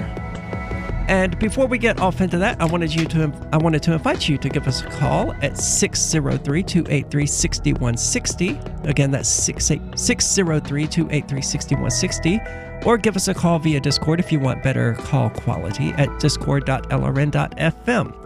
Moving right along from this confusing proof of stake discussion that doesn't make sense to either me or Michael because we don't have the actual research paper in front of us explaining what any of this actually means. And you don't want to hear a research paper on the radio. You really don't. No. You might think you do, but you don't. No, I've read enough of them. You don't. Also from news.bitcoin.com, a new malware attacks. Oh, God, they need an editor. A new malware attack holds ASIC miners to ransom by threatening to overheat their processors. Ooh, fun. According to reports from cybersecurity researchers, there's a new ransomware virus on the loose that's targeting Bitcoin miners. A file locking program called HANT has allegedly infected certain Antminer models in China. And if the ransom is not paid, the software aims to destroy the infected machine. So the infected miner. Yeah, so unplug it, surely you can boot these things into some sort of safe mode. Obviously, they're not running Windows, but they're running some kind of software. Surely it has some sort of safe mode functionality built in, right? You would think. You would think, but the people that...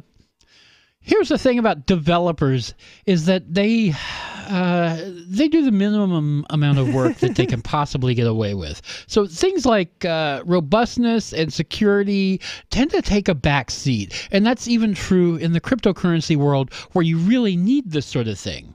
Yeah, absolutely. Apparently, ransomware creators have found a new target to attack in the form of Bitcoin mining operations, which is good. I noticed last year that the amount of ransomware cases that I dealt with had dropped substantially. And it turned out to be because it was more cost effective and more rewarding for people to infect servers with miners directly and just, do that. And I mean, it was less dangerous to the user, at least. It also cost them less money in the end. But ransomware has moved on, and it has evolved, and now they're targeting Bitcoin miners directly. Unlike most traditional ransom attacks, where victims have to obtain coins in order to pay the ransom, victims of the HANT ransomware have cryptocurrencies on hand to pay the malicious attackers. That's the dumbest sentence I've ever read. They still had to obtain the coins. Yeah, they still have to mine them. Yeah, they just obtained them before the attack. Like, if a business went out and bought 5 Bitcoins in anticipation of one day being hit by a ransomware attack. That's kind of ridiculous. Yeah, there was absolutely no reason to write that sentence. What, you get paid by the word or something? Yeah, that does happen. It does. The HANT ransomware that specifically targets certain Antminer brand rigs was first discovered by experts back in August 2018, but the malware did not become prevalent until this month. HANT can attack an S9 model, T9, and possibly even L3 Antminer brand Litecoin miners. Okay, so is it attacking Bitcoin or is it attacking Litecoin? Yeah, well, they're speculating, possibly. I mean, I cringe when I hear that in an actual. Have these people ever written news? Did anyone here go to journalism school? What? I doubt there's very much overlap between cryptocurrency enthusiasts and people who went. I didn't go to journalism school. I've written as a journalist. Yeah, I didn't either, but that doesn't mean I didn't try to learn the basics of what to do and what not to do. And yeah, I certainly wouldn't have worded that. Speculating is what not to do. Well, it's one of the things what not to do. And well, it makes it sound to me as though the S9 and T9 models mine Litecoin.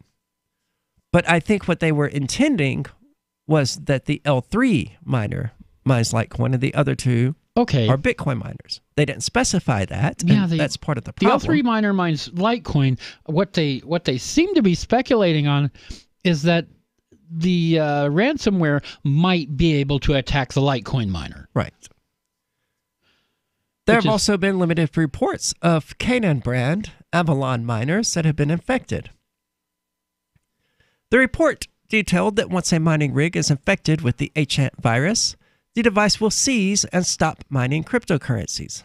Then, if the owner hooks the device to an LCD screen, a matrix-like screen splash will appear and reveal the HANT ransomware note written in both English and Chinese. Oh, this is going to be good. They have the text here. I am HANT, the English version explains. I will continue to attack your Antminer, and as long as you spread the infected machine, my server verifies that there are 10 new IPs and the number of Antminers reaches 1,000. I love it. I will then stop attacking you. What?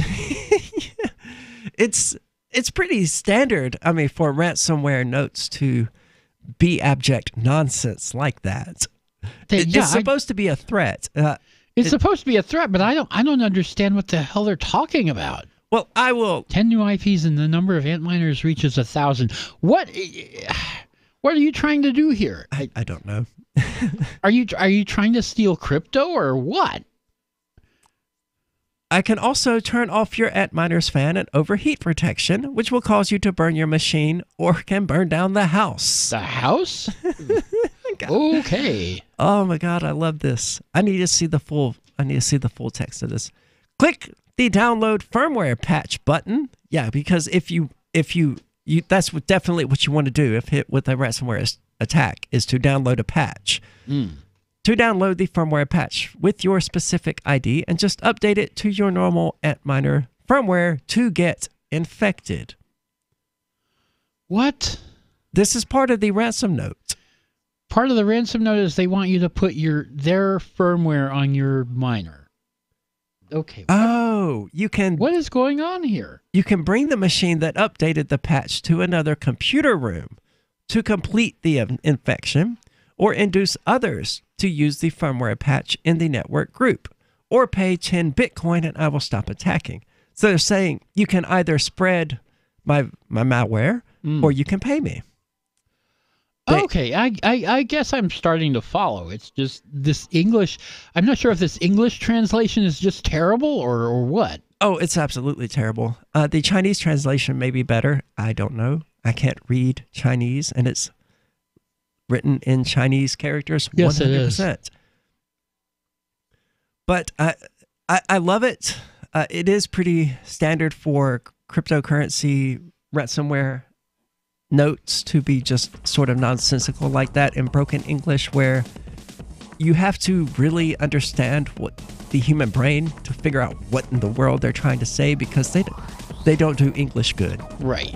Well, we'll be back here with more ransomware discussion on the Call to Freedom, so stay tuned. The Free State Project has reached its goal of 20,000 liberty lovers who've pledged to move to New Hampshire and get active to achieve liberty in our lifetime. Perhaps you're trying to figure out what part of New Hampshire should be your destination.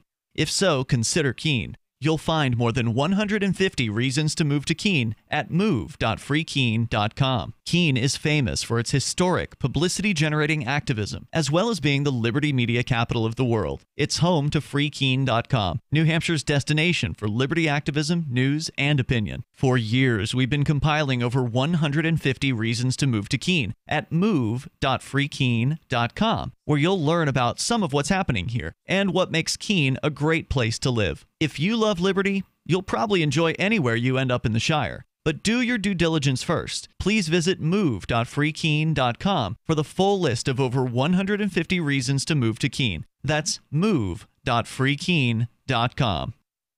Looking for a great real estate investment? Consider New Hampshire, which is ground zero for the Liberty Movement. Your first call should be to Mark Worden from Porcupine Real Estate. He's more than just a real estate agent. He's your New Hampshire concierge. Where are the best places to live? Do you want farm, city, the burbs, or forest? Do you want a duplex or multifamily building so that renters pay your mortgage? There are homes in all price ranges in New Hampshire, and Mark can help with financing too. Invest in liberty and property. Mark Worden can help.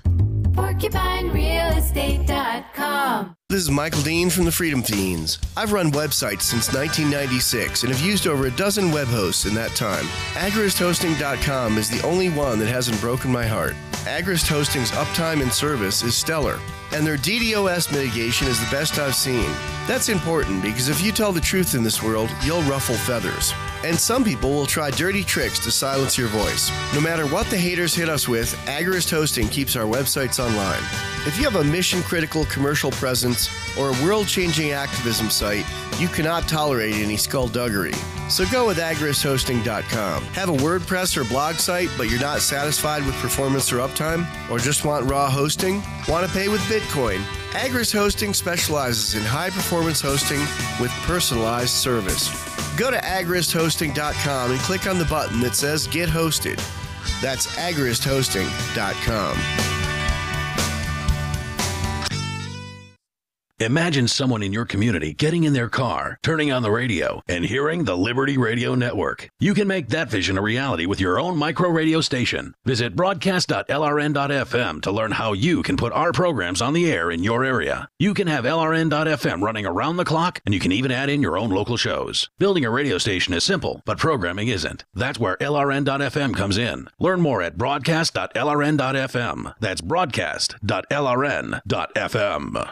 We have some good news. The indictments against Ross Ulbricht in the District of Maryland were dismissed with prejudice, meaning they can never be refiled. This is especially good because those indictments contain the only charge ever made that Ross engaged in murder for hire. This was a serious allegation that Ross Ulbricht denies. It was never prosecuted or ruled on by a jury, but was trumpeted by the federal government and the media as if it were proven fact. The Maryland court held these indictments for almost 5 years, poisoning Ross's case and leaving him under a cloud of unproven allegations.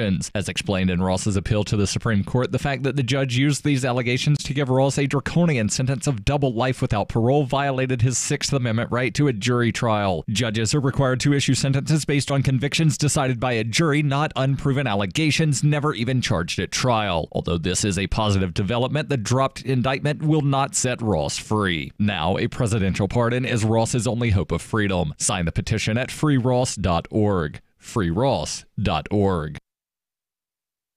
You're listening to the best liberty-oriented audio streamed around the clock, on the air and online. This is the Liberty Radio Network at LRN.FM. You are listening to the Call to Freedom on LRN.FM. आप सुन रहे हैं स्वतंत्रता की पुकार सिर्फ और सिर्फ LRN.FM पे।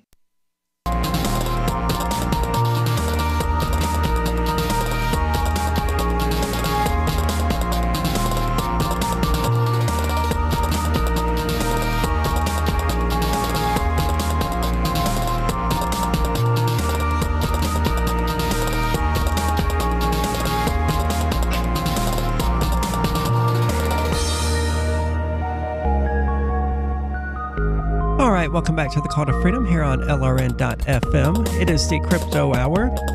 And before we get into that, I wanted to ask, have you ever wanted to have sex with prostitutes and then arrest them? Bust people for drugs and then sell the drugs on the side for a nice little bonus? Have you ever wanted to enjoy the power rush of being a cop without all the paperwork? Then you should try the Thin Blue Line game, produced by several members of the Libertarian Party Audacious Caucus. It's the only card game in the world that allows you to shoot someone and escape accountability with the magical phrase, "I feared for my life." Don't want to serve and protect? No problem. Neither do cops. So just focus on your promotion by turning people into sources of revenue for your department, ultimately making your way to being chief of police. Shoot someone over a broken taillight and harass peaceful people over arbitrary code violations. You know, typical cop stuff. Get it now at thinbluelinegame.com. Again, that's thinbluelinegame.com. Assault and batteries not included. Now, do you get to shoot dogs too? I would imagine so. If not, that's a glaring oversight. Yeah, that's something you definitely have to have in a game like that. I have the card game, but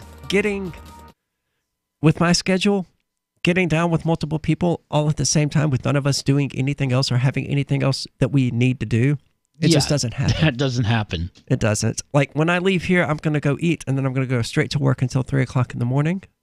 Then I'm going to sleep until 10. Then I'm going to, even here during the breaks, what I'm over here doing is fixing the Call to Freedom website. Because when else am I going to do it? Yeah. In what time? Yeah. Yeah. Sure, I could do it at 3:30 in the morning, but at 3:30 in the morning, I'm more likely to be, recovering from having just worked for exhausted and wanting 11 to hours. sleep. Yeah. Well, not really. I don't generally actually become able to sleep until about 6 in the morning. And you're getting up at 10? On some days. I did today because today is Friday, and that means I had to leave the masjid.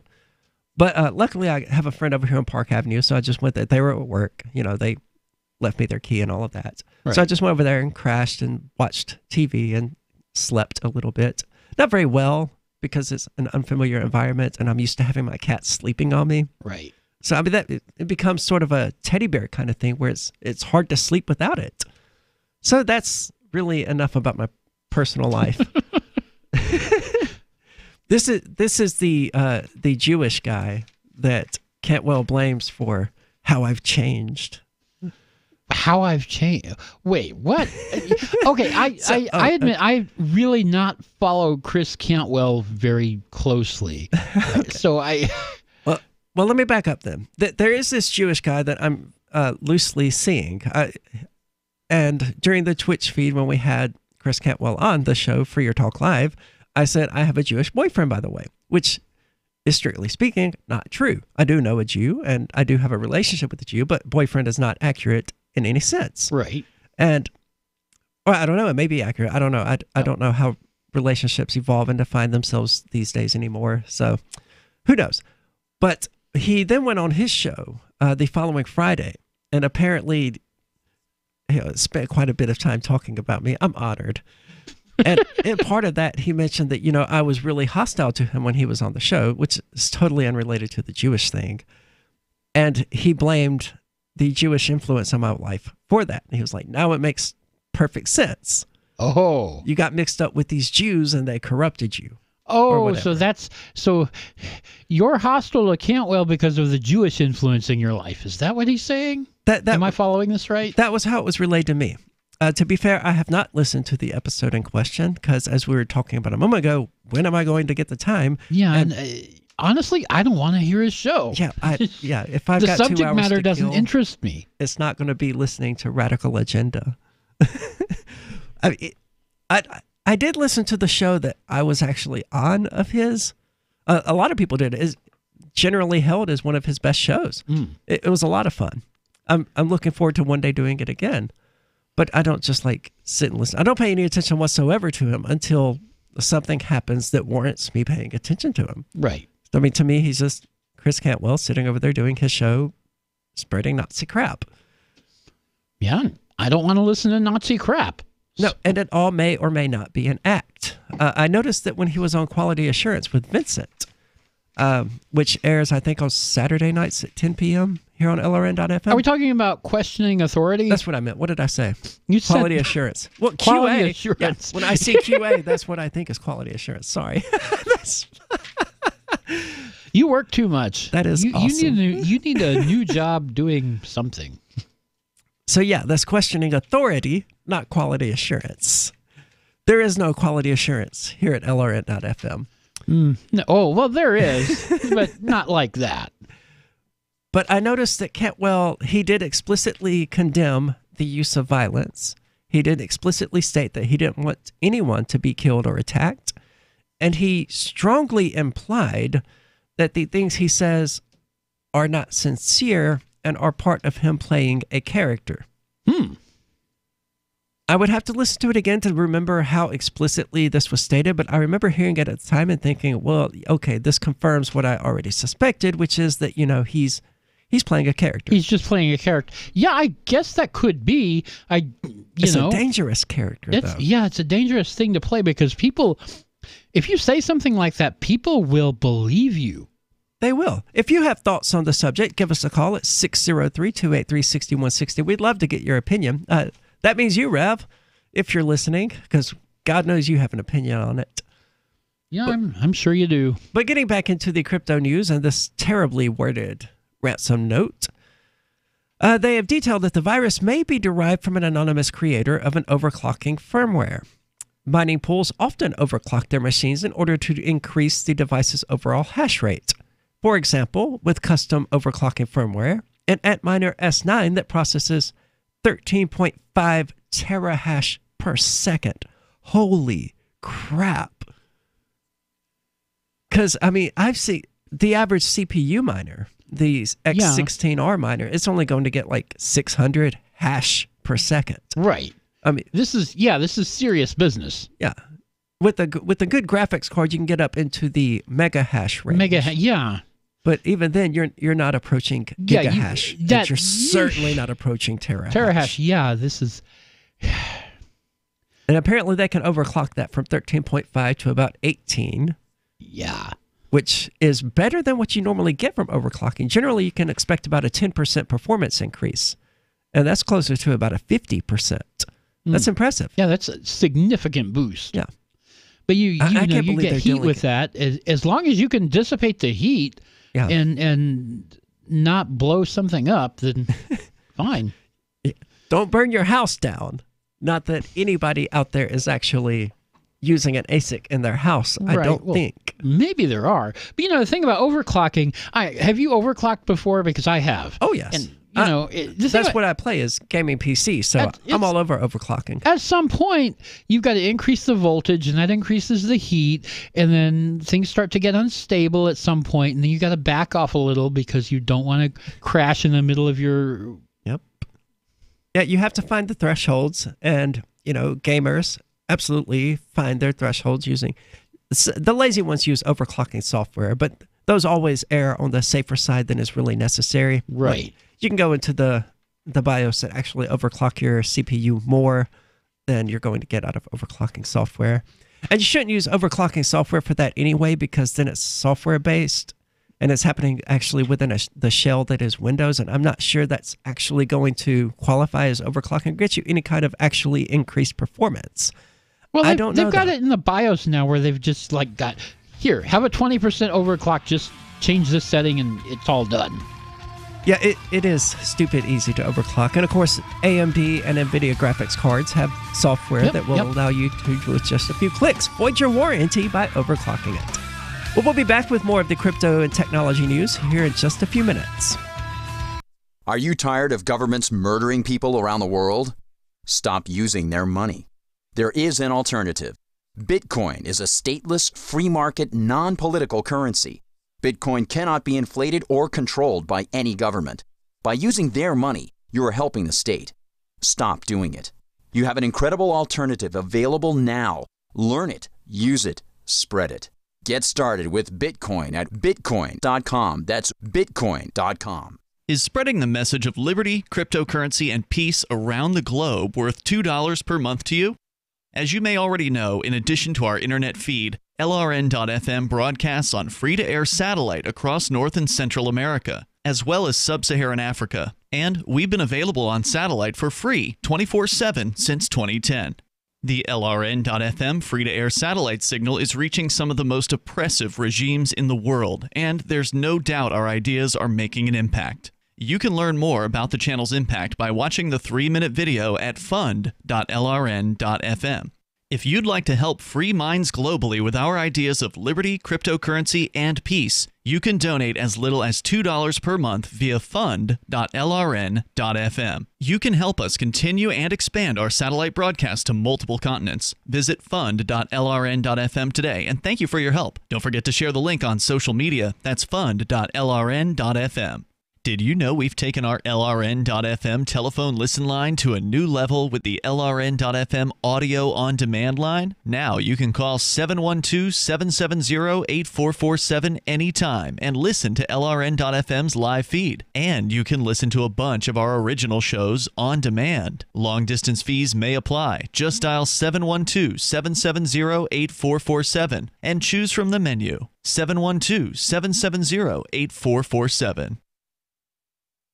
I love My Magic Mud. I drink a lot of coffee. I had stains on my teeth. Then I found My Magic Mud, and I was told it would remove stains. So I paid attention when I brushed the first time. My Magic Mud is black tooth powder, and the difference it made in my teeth in one application was noticeable. With 4, my teeth were as white as you normal folks out there. Please go to mymagicmud.com and buy a jar. There's 150 applications for $25. You can use Bitcoin, mymagicmud.com. Some of you asked, and now we've delivered. LRN.FM's live Keene, New Hampshire studio shows are now streamed in HD on Twitch. Visit our channel at twitch.lrn.fm and give it a follow. If you have Amazon Prime, you get 1 free subscription on Twitch. If you use it on our channel, Twitch will give LRN.FM a monthly piece of your Prime subscription cost. So please watch, follow, share, and subscribe to twitch.lrn.fm. That's twitch.lrn.fm.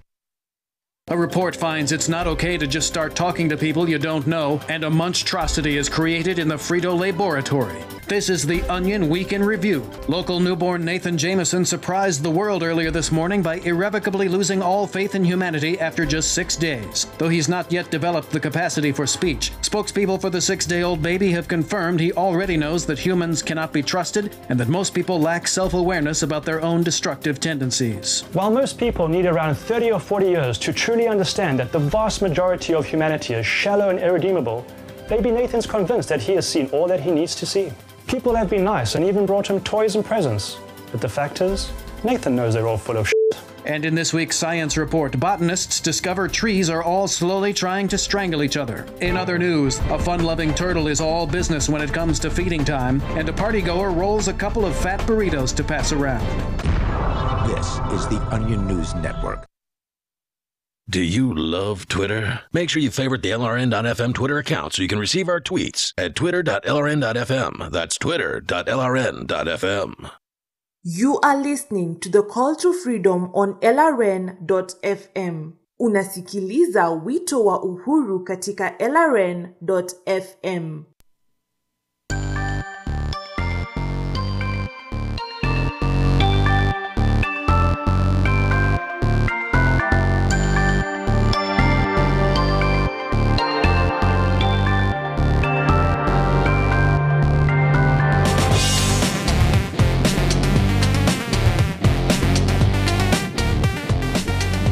All right, welcome back to the Call to Freedom here on LRN.FM. It is the Crypto Hour.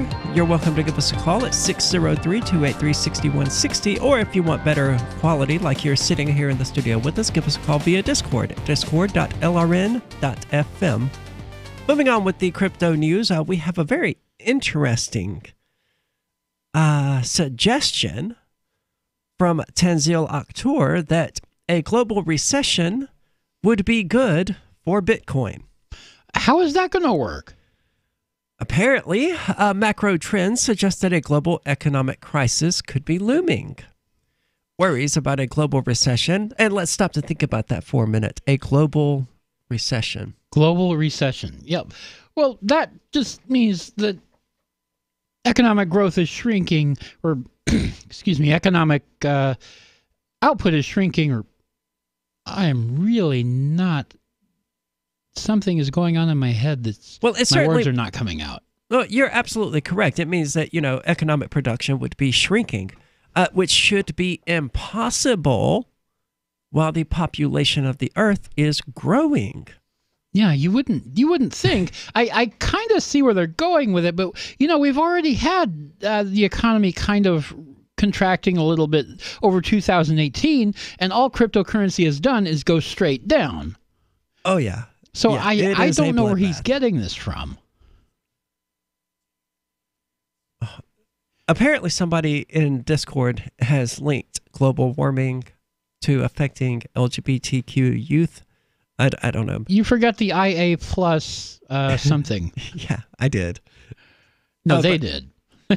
But moving on, there are a number of indicators pointing to a potential economic downturn. And I don't think the author here doesn't know what they're talking about or anything like that. I think that it's a sign of how governments control the world and how they can contract their currencies on a whim and cause everything around them to collapse. That's the issue with state-controlled currency. Well, okay, so like what's happening in Venezuela with everyone, the state currency there has gone to hell and everyone's adopting Dash. Yeah.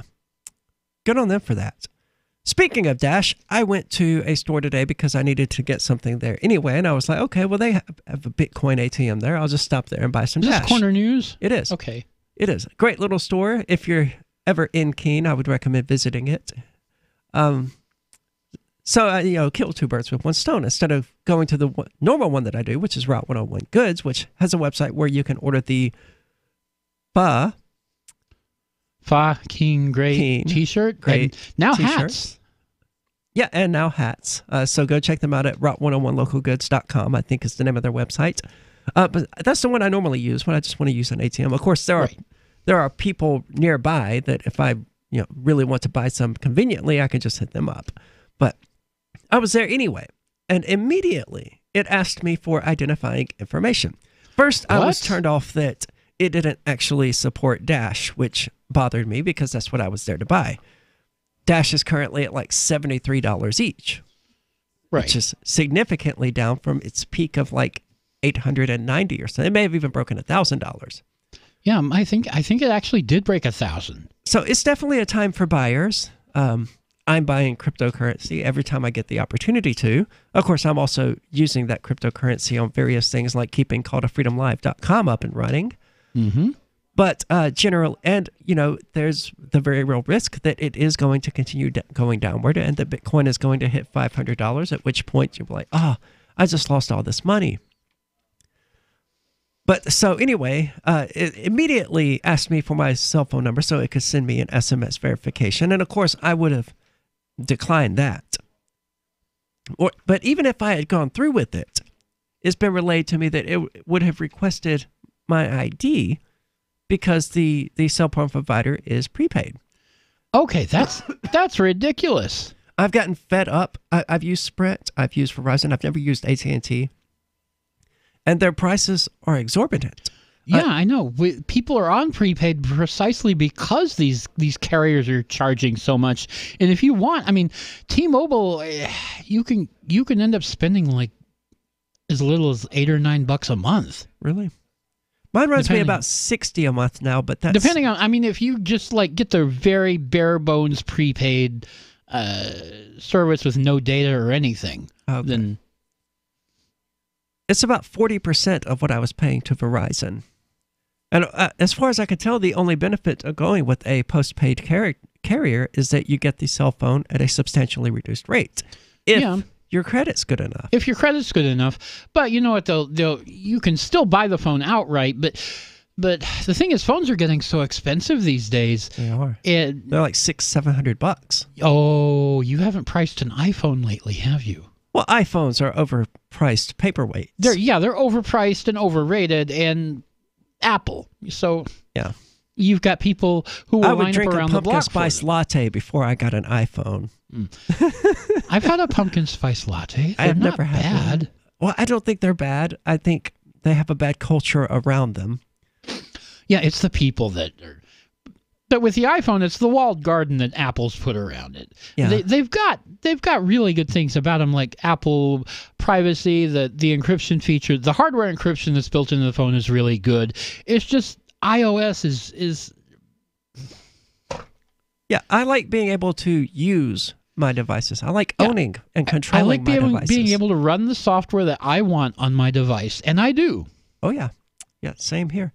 I've never had an Android phone that I did not root the day of purchase. Yeah, I mean, I rooted my phone. I've installed Magisk on it, and so the Google Pay still works. Yeah.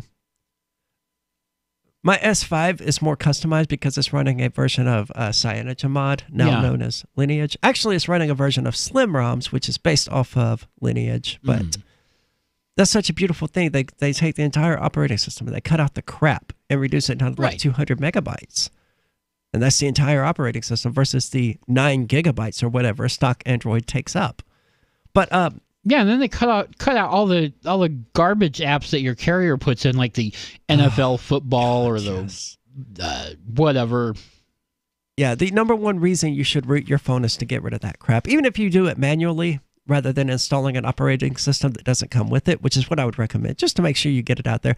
And Knox, which was co-developed with the NSA, which is the security software that is run on all Android phones that also are capable of running Google Play. That's a Samsung thing. Oh, all Samsung phones. That's what I meant. Yeah, you are correct. It was co-developed by the NSA and Samsung, and you should not use it, ever. You should take every precaution possible to get it off of your phone, because it was, in fact, co-produced by the NSA. The same people who, read all of your emails and intercept all of your text messages and pretty much all of that good stuff. So that's just one of the ways that you can actually protect yourself from intrusions by the federal government. Another way is to actually encrypt your phone as well as your SD card, because you're not doing yourself any favor if you don't encrypt your SD card. It does make your phone slower to boot up when you encrypt your phone itself, but that's a really small price to pay. It's a really tiny price to pay. I mean, you have to put in your PIN twice. Big deal. Yeah. Well, I use a pattern rather than a PIN, but my pattern is complex. It uses all 9 of the little dots, so I'm fine with it. Even though you have to do your whole short, Cthulhu thing to open your phone. I do. It's less secure than a PIN, or so they say. A PIN, I think, is medium security, and the pattern is low to medium. So I guess if you use all 9 dots and have a complex pattern like I do, then it qualifies as medium. That's not so bad. Okay. I never thought about it like that. We've been asked whether I have any advice for rooting a phone. That depends on what kind of phone you're talking about. You're talking about an LG. Go to the XDA Developers Forum. That is, type in the name of your phone, and anything that anybody knows about that phone will be there. Yeah, they often create step-by-step guides. If you're having issues with it, I would recommend getting somebody who you can pay to do it. Yeah, that's also a good idea. That. Because especially if your carrier is Verizon, you run a very, very high risk of breaking your phone because they do not like rooted devices at all. In fact, mine has technically unrooted itself. I don't care because I've not reinstalled any of their crap, but it is technically no longer rooted, even though I can still use all of my rooted apps like Root Uninstaller, Root Explorer, all of that. So, but it doesn't register as being. Since time began, tyrants have taken aim at personal liberties. Now there's a movie that aims back.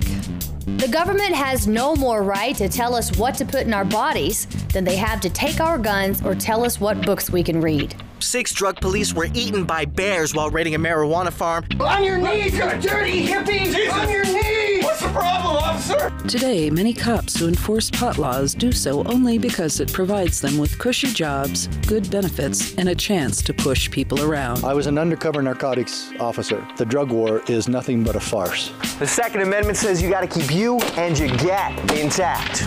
Guns and Weed, The Road to Freedom. A film by Michael W. Dean and Nima Vadadi. DVD available now at gunsandweed.com or on Amazon. That's gunsandweed.com. Makes the perfect gift. Remember, that's gunsandweed.com.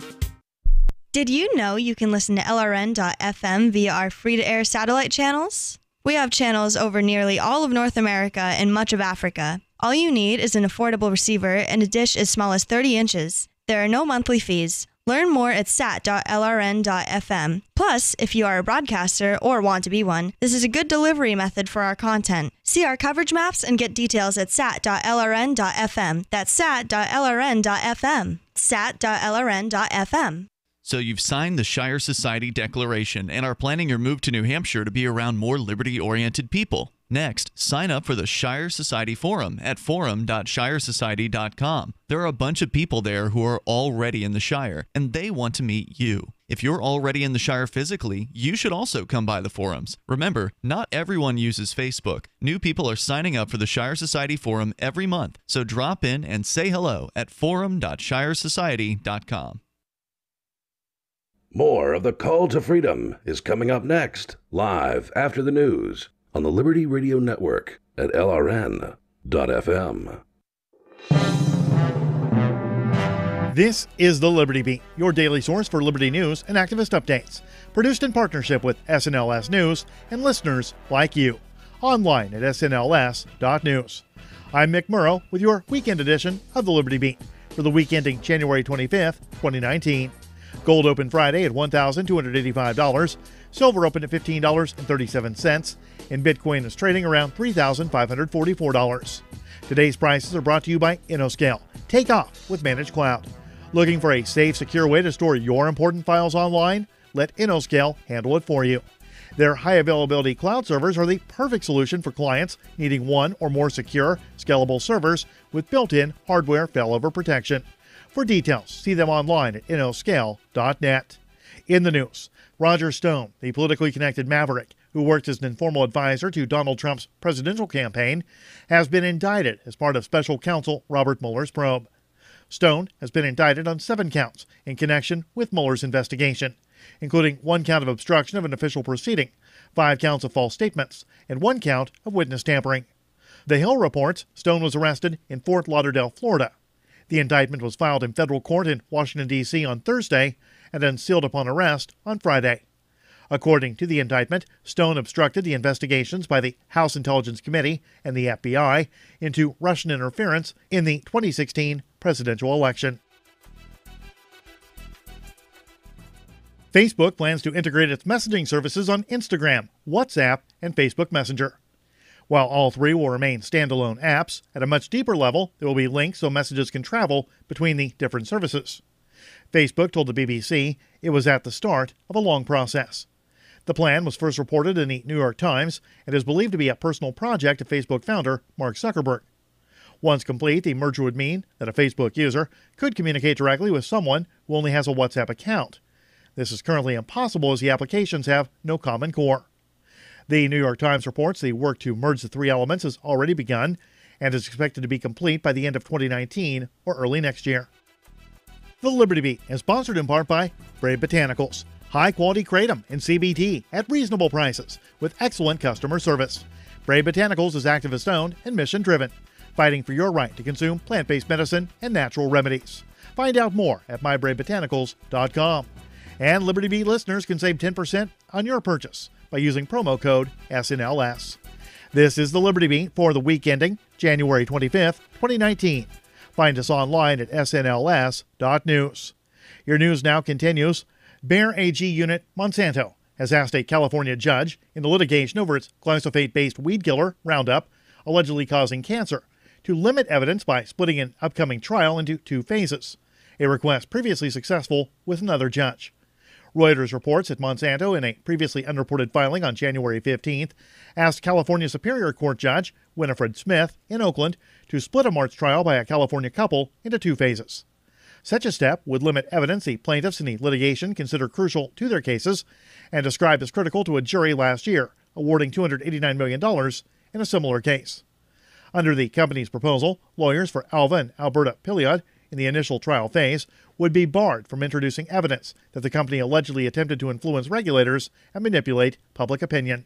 A hearing on the issue is scheduled for February 8th. A Southern California company is leading the way with a new innovation that makes getting marijuana and CBD products faster and more convenient. Fox 10 in Los Angeles reports that the world's first intelligent cannabis and CBD kiosk, known as Greenbox, is located at Herba Collective and Marina Caregivers dispensaries in Los Angeles. It caters to both recreational and medicinal users. Zach Johnson, CEO of Greenbox Robotics, says he came up with the idea while waiting in a long line at Herba Collective. He and his team spent more than a year developing the fully automated technology. Support for the Liberty Beat comes from the Conscious Resistance Network, featuring videos, news reports, and articles from a spiritual anarchist perspective. Experience the Conscious Resistance at theconsciousresistance.com. How would you like to have your business featured on the Liberty Beat? You can. It's easy. Just send an email to libertybeat@snls.news. This is the Liberty Beat, produced in partnership with SNLS News and listeners like you. The Liberty Beat, online at snls.news. I'm Mick Murrow, reporting for the Liberty Beat for the week ending January 25th, 2019. Reminding you, spread liberty with a smile.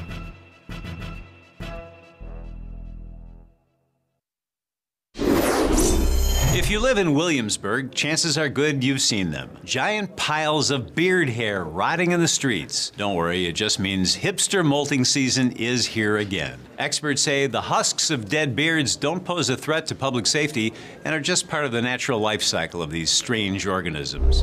Once a year, all at the same time, every 20-something urban male sheds his ironic beard to make room for larger, more fanciful facial hair. They need the beards. They're a tough exoskeleton that protects these young people from the non-whimsical realities of life. The U.S. Fish and Wildlife Service says it's the largest molting season on record. In Brooklyn, sanitation crews are working overtime to clean up the loose whiskers the exuviating males have left behind. The affected youth's molting season comes right before their mating season, when the males use their lush beards to impress the local hordes of burlesque females. This is the Onion News Network. You are listening to the Call to Freedom live on LRN.FM. تستمعون إلى نداء للحرية مباشرة على LRN.FM.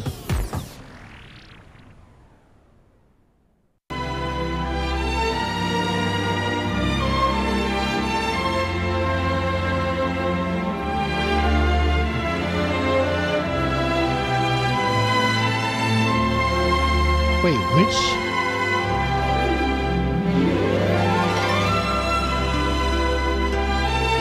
These are the days of our lives. Oh, like sands through the hourglass. It's been so long since I actually heard that, though. I've only ever heard it on the show, I think. But you know what that music means. That music means it is time for something we haven't talked about in a while. The libertarian drama of the week. And boy, have we had some drama. Oh, yeah. It hasn't been especially popular drama. I mean, it hasn't been trending in the same way that Arvin Vohra's... You mean there's not been national news about it? There has not been national news. Unfortunately, there has not been. I'm not 100% sure where to even start. Well, I guess I'll start at the beginning. Okay. Okay, so Free Talk Live, which airs at 7 to 10 p.m. Eastern Standard Time at LRN.FM every single day, occasionally does an after show known as Freer Talk Live. Right. And because Chris Cantwell is releasing a rebranded show of himself called The Outlaw Conservative, it was decided, let's get him on the show. It'll be good for everyone. And well, yeah. And this made a previous co-host of Free Talk Live, Jackie, very unhappy. Well, it made her lose her mind. to be totally upfront. It's if you weren't there for it, and not very many people were, only really the Free Talk Live and LRN crew were there through the thick of it, seeing everything as it played out. It's really hard to convey what happened next. What happened next was an absolute, unbridled crap show unfolding right before our very eyes. It was the most epic crap show I have ever seen. Made all the more amazing by the fact that Jackie didn't have anything at all to do with that episode of Freer Talk Live. Like, no. She wasn't on the show. She wasn't in the room. No, she was outside the window. Yes. Yes. God, there is so much to cover. After making repeated threats publicly on Facebook about taking a poo on Cantwell's car, which had gotten back to him, but which he ignored because it was pretty clearly an empty threat and not worth, dealing with. I'm sure he gets random inanities like that all the time. Yeah, you do if you're a Nazi who comes out and publicly says you're an FBI informant. Yeah. Which I only found out about that yesterday because I really don't follow this guy. That was the reason I gave for not being willing to poop on his hood. Because I don't want the FBI to have my DNA. That seems like a good idea. But that came later. First, I was unhappy about a lack of time to challenge Christopher Cantwell. That was between me and Ian. It got worked out the next day. It was totally fine. We handled it in the way that adults do. And that was the end of it. But at some point during this, I was brought up repeatedly for some reason, to the extent that I had to request not to be brought into it. But despite that, it continued on Facebook, the source of all of the drama, realistically. And with me being accused of changing my story to say that Ian had given me his mic. Well, I'm certainly not a liar. So I went to the Telegram chat that I had with this person because she had said, if you really want to push this, I will post our Telegram chats publicly. So I took a screenshot of where I said that night, like an hour after I left the studio, that Ian had given me his mic. Right. So there was absolutely no basis for that whatsoever. And I had proven my case that, yes, I did tell you from the start that Ian gave me his mic. I'm not changing anything. You may have missed it the first time in your outrage, which she certainly seems to have done. She is convinced that Christopher Cantwell is a violent psychopath. But it's worth mentioning, this did not prevent her from expressing the desire or the willingness, although it was empty willingness, and I'm going to get back to that in a moment, to go and poop on his hood. Nor did it stop her from banging on the glass out here, calling a great deal of attention to herself, because it was like 11:40 at night.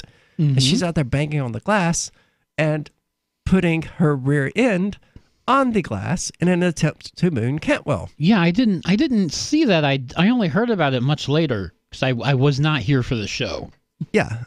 Well, I was, and I had gone out to smoke, and she was out there. She wanted me to come back in and raise the blinds for her. And, of course, I was unwilling to do that. I said, you can message Ian or Johnson and ask one of them to, but I'm having no part in this. Why don't you, I even offered to let her, why don't you come in there and challenge him on the mic? And the reason she gave wasn't that she was scared of him or anything like that. It was that she would punch him, right? Oh, so she would punch him. Yeah, so there was no fear through any of this, right? But then suddenly, it spiraled into this catastrophically horrific crap show with her in the Free Talk Live host room just going totally off the rails on Ian, accusing him of, playing the long con effectively and duping all of us into believing he was a libertarian when he was actually a secret Nazi, and now he's trying to woo the alt-right, and it was totally bat-crap insanity. It is. Yeah. And remember, this is all because Chris Cantwell came on an episode of Free Talk Live. So that was not even part of the Free Talk Live show. It was like internet only after the show. Just the thing about these shows, I've done a couple of the after shows myself. It's a completely different format. The flow is different. It's drastically different. Yeah, for much sure. different. I mean, I could not talk about gay sex on Free Talk Live and get away with it. But you can on Call to Freedom. You can on Call to Freedom. But But how could you not when I'm a co-host here? It seems to always get mentioned up. In fact, this is one of the rare days that it hasn't been brought up by somebody somewhere for some reason. Well, yeah, it has now because I did. True. But one of the criticisms she raised was that, Free Talk Live, technically it does borrow from the credibility of Free Talk Live. That's a valid criticism. Yeah, it was. So Ian changed the name so that it no longer had any ties whatsoever to Free Talk Live.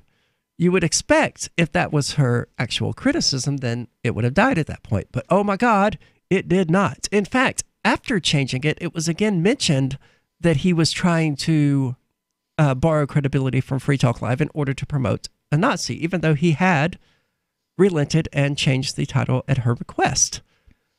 Yeah, I could not figure out why one followed the other. It just was not making sense to me. So this continued for an entire day of this. Like, I woke up that morning. Well, it wasn't that morning at that point. It was like 2 in the afternoon.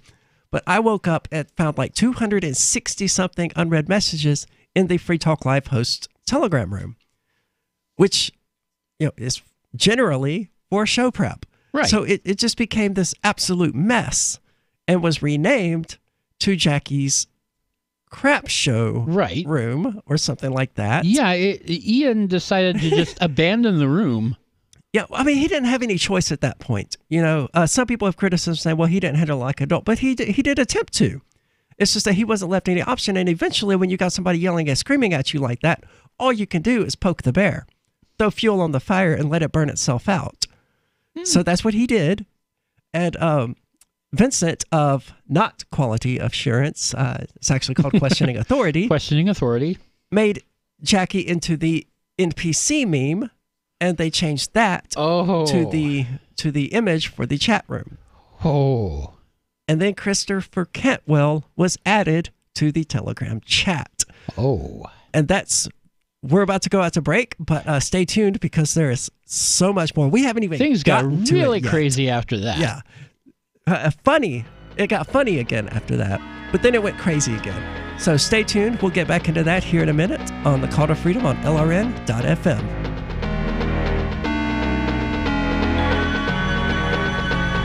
The new 4th edition of Healing Our World, The Compassion of Libertarianism, will take your understanding of liberty to a deeper level and has over 1,300 updated references, new cartoons, and a foreword by Dr. Ron Paul. With discounts for multiple book purchases, the 4th edition of Healing Our World is a great gift for the liberals, pragmatists, environmentalists, and Christians in your life who think libertarianism is cold-hearted. Get yours today at healing.freetalklive.com and use promo code FTL for a $5 discount. The Shire Free Church offers a sanctuary to those seeking an escape from state churches. The Shire Free Church is an interfaith, diverse group of people that may not share identical theological beliefs. As a member in or minister of the Shire Free Church, you are a sovereign individual and may be the faith of your choice. We don't claim to have all of the answers. We are open to all peaceful people. We want to learn from each other. What unifies the Shire Free Church and its diverse members is peace, love, and liberty. There are many paths to God, one for every individual. The Shire Free Church does not define a specific path beyond those parameters that must be your foundation. Peace as your way, love as your guide, and liberty as your light. Learn more at church.shiresociety.com. That's church.shiresociety.com. Now that you've found the Liberty Radio Network at LRN.FM, you may want to help expose others to our great programs. To assist you in doing so, you'll find resources at promote.lrn.fm, including details on how to get a free bumper sticker, quarter-page flyers you can print out and distribute, banners for your website, as well as files that will allow you to make your own custom banners and graphics. Visit promote.lrn.fm and help bring new listeners to the Liberty Radio Network. That's promote.lrn.fm. Cell 411 is a free app for Android and iOS that replaces government-controlled 911. Cell 411 allows you to preset a group of friends or private organizations to show up in any emergency. Cell 411 is a nightmare for the state because it proves their so-called services aren't needed. Cell 411 has had thousands of installs, and of course it's covered by the BIPCOT no government license. Cell 411 because your friends won't shoot you when you're in trouble. Without the government, who would build the emergency services? You and Cell 411. Get it today at getcell411.com. LRN.FM is proud to announce our official listening apps for Android and iOS devices. Now you can easily tune into our streams anywhere, anytime on your smartphone or tablet. Just visit apps.lrn.fm or search for LRN.FM in the Android or Apple app stores. Please download, rate us 5 stars, then share the link on your social media and let your friends and family know how you're listening to LRN.FM. Download it now, free at apps.lrn.fm. Why did you move to the Shire? I moved here to the Shire because there's other people around who take liberty just as seriously as I do. I moved to the Shire because I saw videos of people challenging authority and thought that I could get support myself. It called to me, like, do this, right now. I wanted to be around people like me who got it, and once I got here, I knew there was nowhere else that I wanted to be. I've always wanted to change the world, so I moved to the Shire to join people who were actually working towards doing the same thing. The people here are awesome, loving, and positive. It was for the adventure and for the feeling of something important is happening here, and I just wanted to come to sort of be part of that. Visit shiresociety.com to read and sign the Shire Society Declaration and learn the reasons why, if you love liberty, you should immigrate to the Shire. Plus, connect with others via the forum at shiresociety.com. That's shiresociety.com. You can put the Liberty Radio Network on the air in your area. Visit broadcast.lrn.fm to learn how. Broadcast.lrn.fm. This is Angel Clark, and you're listening to The Call to Freedom on LRN.fm.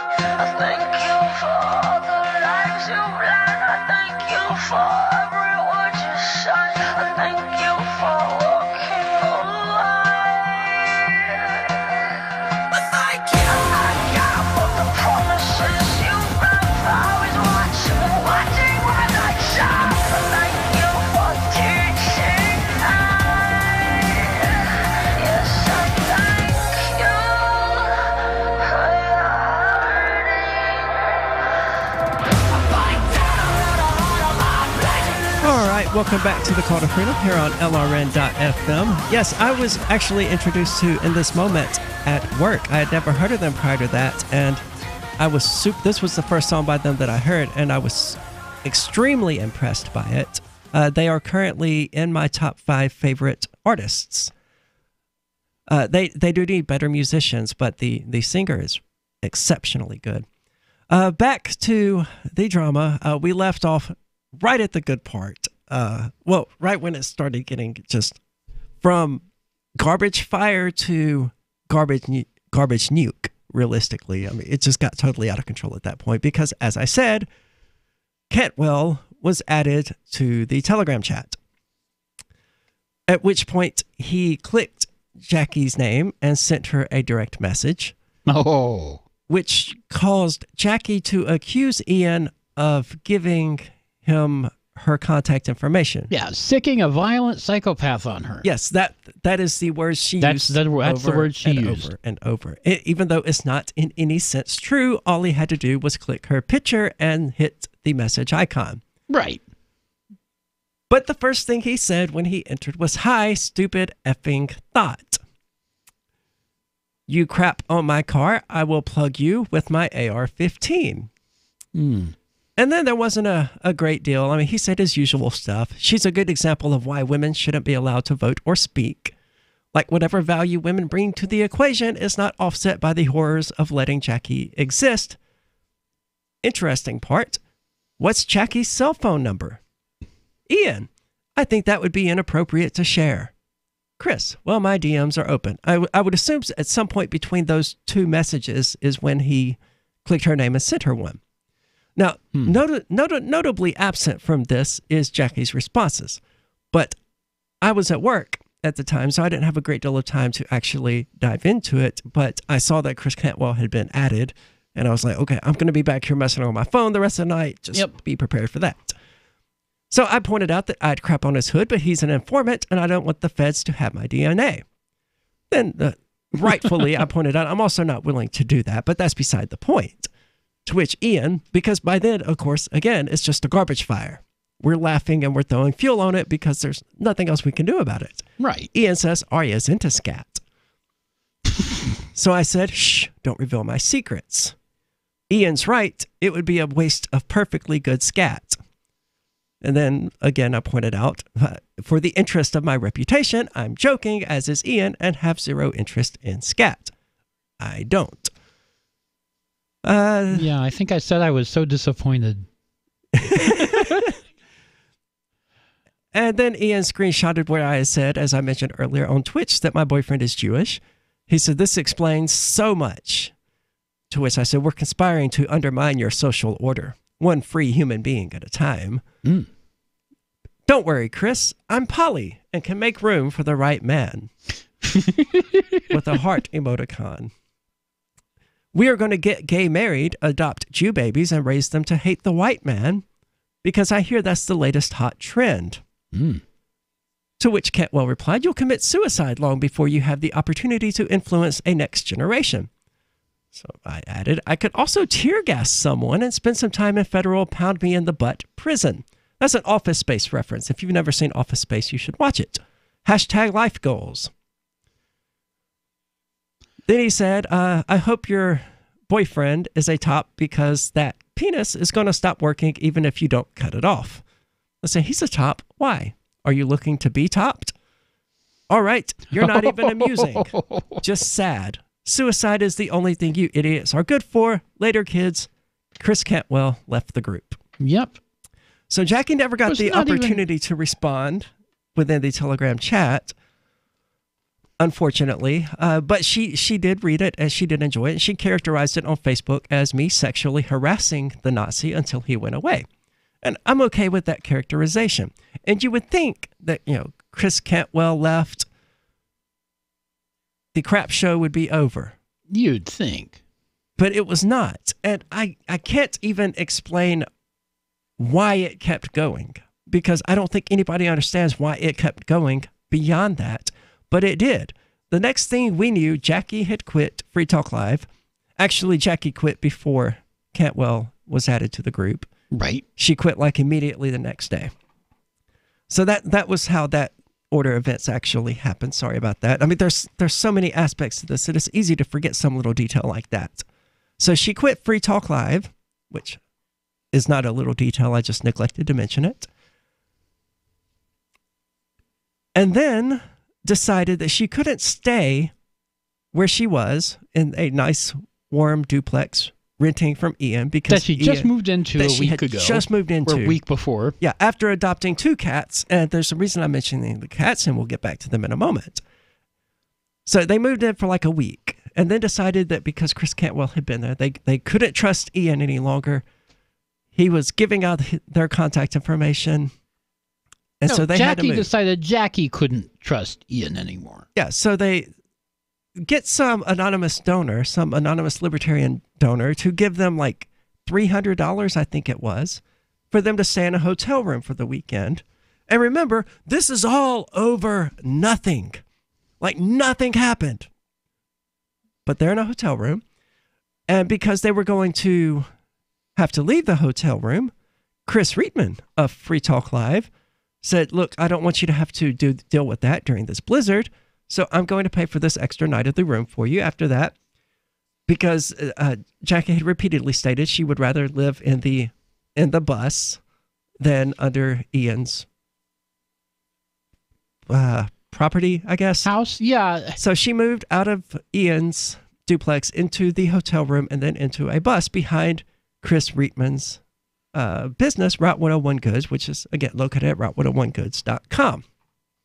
And if you think we're done, we're not. We're nowhere near done. No, we are about halfway through the drama at this point, and it just kept going. But here's where it really went off the rails into something that became truly magical. Because, regrettably, all of this, it obviously had an effect on her boyfriend and his relationship with the rest of the Free Talk Live crew. That it did. And that's not something we're going to spend any time whatsoever talking about because it's regrettable, it's unfortunate, and it doesn't make anybody happy. But he, Daryl Perry, was asked to resign. And he did, and resigned on amicable terms. It was reported. So what else can you do? Yeah, so let's end off with that, and we'll be back here in just a few minutes. So stay tuned to the Call to Freedom on LRN.FM.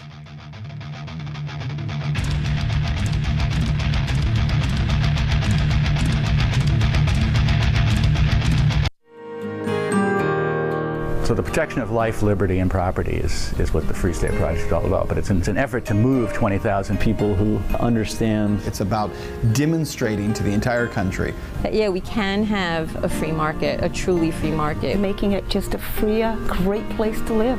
It's the world's largest voluntarist libertarian community, and it's only getting bigger. That's amazing, to be able to move to a place where other people passionately believe in being free and independent. What the Free State Project is managing to do, though, is to put their money where their mouth is. Physically getting up across the country and saying, let's go someplace and let's demonstrate the power of these ideas. There's a lot of kind of philosophy that surrounds liberty. There's a lot of thinking about it and talking about it. But here in New Hampshire, people are doing it. 101 Reasons Liberty Lives in New Hampshire, a documentary by Free State Project Early Movers. Watch it free at 101reasonsfilm.com. 101reasonsfilm.com. We've all heard about blockchain assets like Dogecoin, Ether, and Ripple. Bitcoin isn't the only player in the blockchain game any longer. And for those of us wondering how to get our hands on these digital assets, finally, there's a solution. Shapeshift.io allows you to buy and sell between your digital assets and Bitcoin instantly between your own digital wallets. I've used it with ease. Shapeshift.io. There's no account or email address needed. You send them the crypto you want to sell. They send back the crypto you want to buy. It's that easy. Shapeshift.io. Never, ever send a follow-up email asking, "Did you get my email?" Email 101. If it didn't bounce back undeliverable, it got where you sent it. And avoid transmedia pestering, like calling to ask, "Did you get my email?" or emailing to say, "I left you a voicemail." If your emails and voicemails aren't being acknowledged, your problem isn't technology, it's technique. Is your message concise and understandable? Have you boiled it down to seem as relevant as possible to the recipient? In other words, Is it the opposite of spam or junk mail? All of this really matters if you're a job seeker. But even if you're not, with money and attention so scarce now, effective communication skills have never been more important. For more tips, hit survivalspeech.com. I'm Holland Cook. There are lots of ways to listen to Free Talk Live. Our podcast has been around since podcasts began, and now the FTL feed is loaded with content besides our full show archives. Did you know that we make it easy for you to customize your podcast subscriptions? We have different feeds, one that includes only our full shows, one with just the Daily Digest, and one with just the Edgington Post. You decide what you listen to. It's quick and easy to customize your feeds at feeds.freetalklive.com. That's feeds.freetalklive.com. Catch the Call to Freedom at its new time, weekdays from 4 to 7 p.m. The Call to Freedom is the only live drive-home call-in show in the U.S. with a segment devoted to cryptocurrencies. Crypto Hour, brought to you by Helium.com, live from Vertcoin Studios in New Hampshire. Learn about what makes cryptocurrencies so great and why you should care about them. Updates on new coins and ICOs, and warnings of scams. Plus, hear from traders, whales, developers, and big names in the crypto world. You can also win crypto coins or tokens every episode. Just listen for the faucet sound and be the 5th caller to get free Dash, Litecoin, Vertcoin, Verge, or other cryptocurrencies. The Call to Freedom with Will and Aria, featuring Crypto Hour. Broadcast internationally through our BitPlus network satellite. Weekdays from 4 to 7 p.m. on LRN FM. Help get LRN.FM into more ears. Visit promote.lrn.fm for a free bumper sticker, flyers, banners, graphics, and more. Promote.lrn.fm. You're listening to The Call to Freedom on LRN.FM. تستمتعون إلى برنامج نداء للحرية مباشرة على LRN.FM.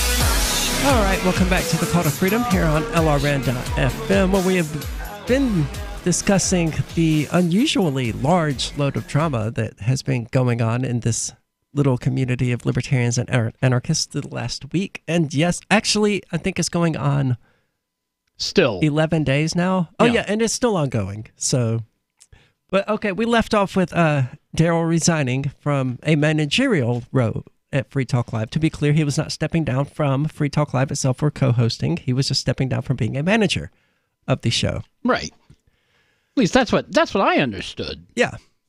That's what the email that went out to all the Free Talk Live listeners said. Yeah.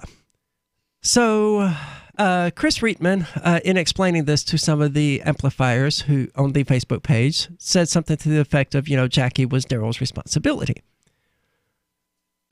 And she'd become like a bomb that was detonating, and he was the one who brought the bomb into the room, which was somehow interpreted by Jackie to mean that he said Daryl deserved to be fired. Because that's been the word thrown around anytime she's had to reference it. And whether being asked to resign qualifies as being fired or not, yeah, sure, let's not split that hair, right? Yeah. But I don't think it's fair to characterize it as a firing. If you refuse to resign and they fire you, then they fire you. Right. But if you refuse to resign, you're putting them in that position, and okay, then you could say he was fired. But that aside, he was still on Free Talk Live. The relationship between Daryl and the Free Talk Live people was going on relatively normally until Jackie took to Facebook again. For those keeping track, that's like the 47th time on this topic alone, to publicly criticize Chris Reitman, who, if you'll remember from some of the details we mentioned in the previous segment, was allowing them to use their electricity, their bathroom, their heat, and their property to park the bus behind. So she's living on this dude's property using his electricity, and he had paid for them to have a hotel room. And she took to Facebook to criticize him for saying that Daryl deserved to be fired and accused him of being financially beholden to Ian and other general garbage nonsense. And I read some of this, and Chris is like, you took one message out of context out of a whole thread. Yeah, well, that's what she's been doing. Because at one point I said, as far as I know, Jackie has never been on Freer Talk Live. And I think she was once. Yeah, she was. She was the one who came up with the name as well. Right. But she took the opportunity to correct me by quoting me and leaving out the part where I said, as far as I know. Not stating it to be unequivocal fact, stating it on the basis of my limited knowledge of the subject. So in her quoting, she deliberately left out that little qualifier, and she's been doing that repeatedly. So she starts criticizing Chris on Facebook. So, by this point, I had detached from her. I was like, you're doing your own thing over there. It's got nothing whatsoever to do with me. And I pointed out to her, I was like, this is a really crappy show of gratitude for this dude who's letting you use his stuff.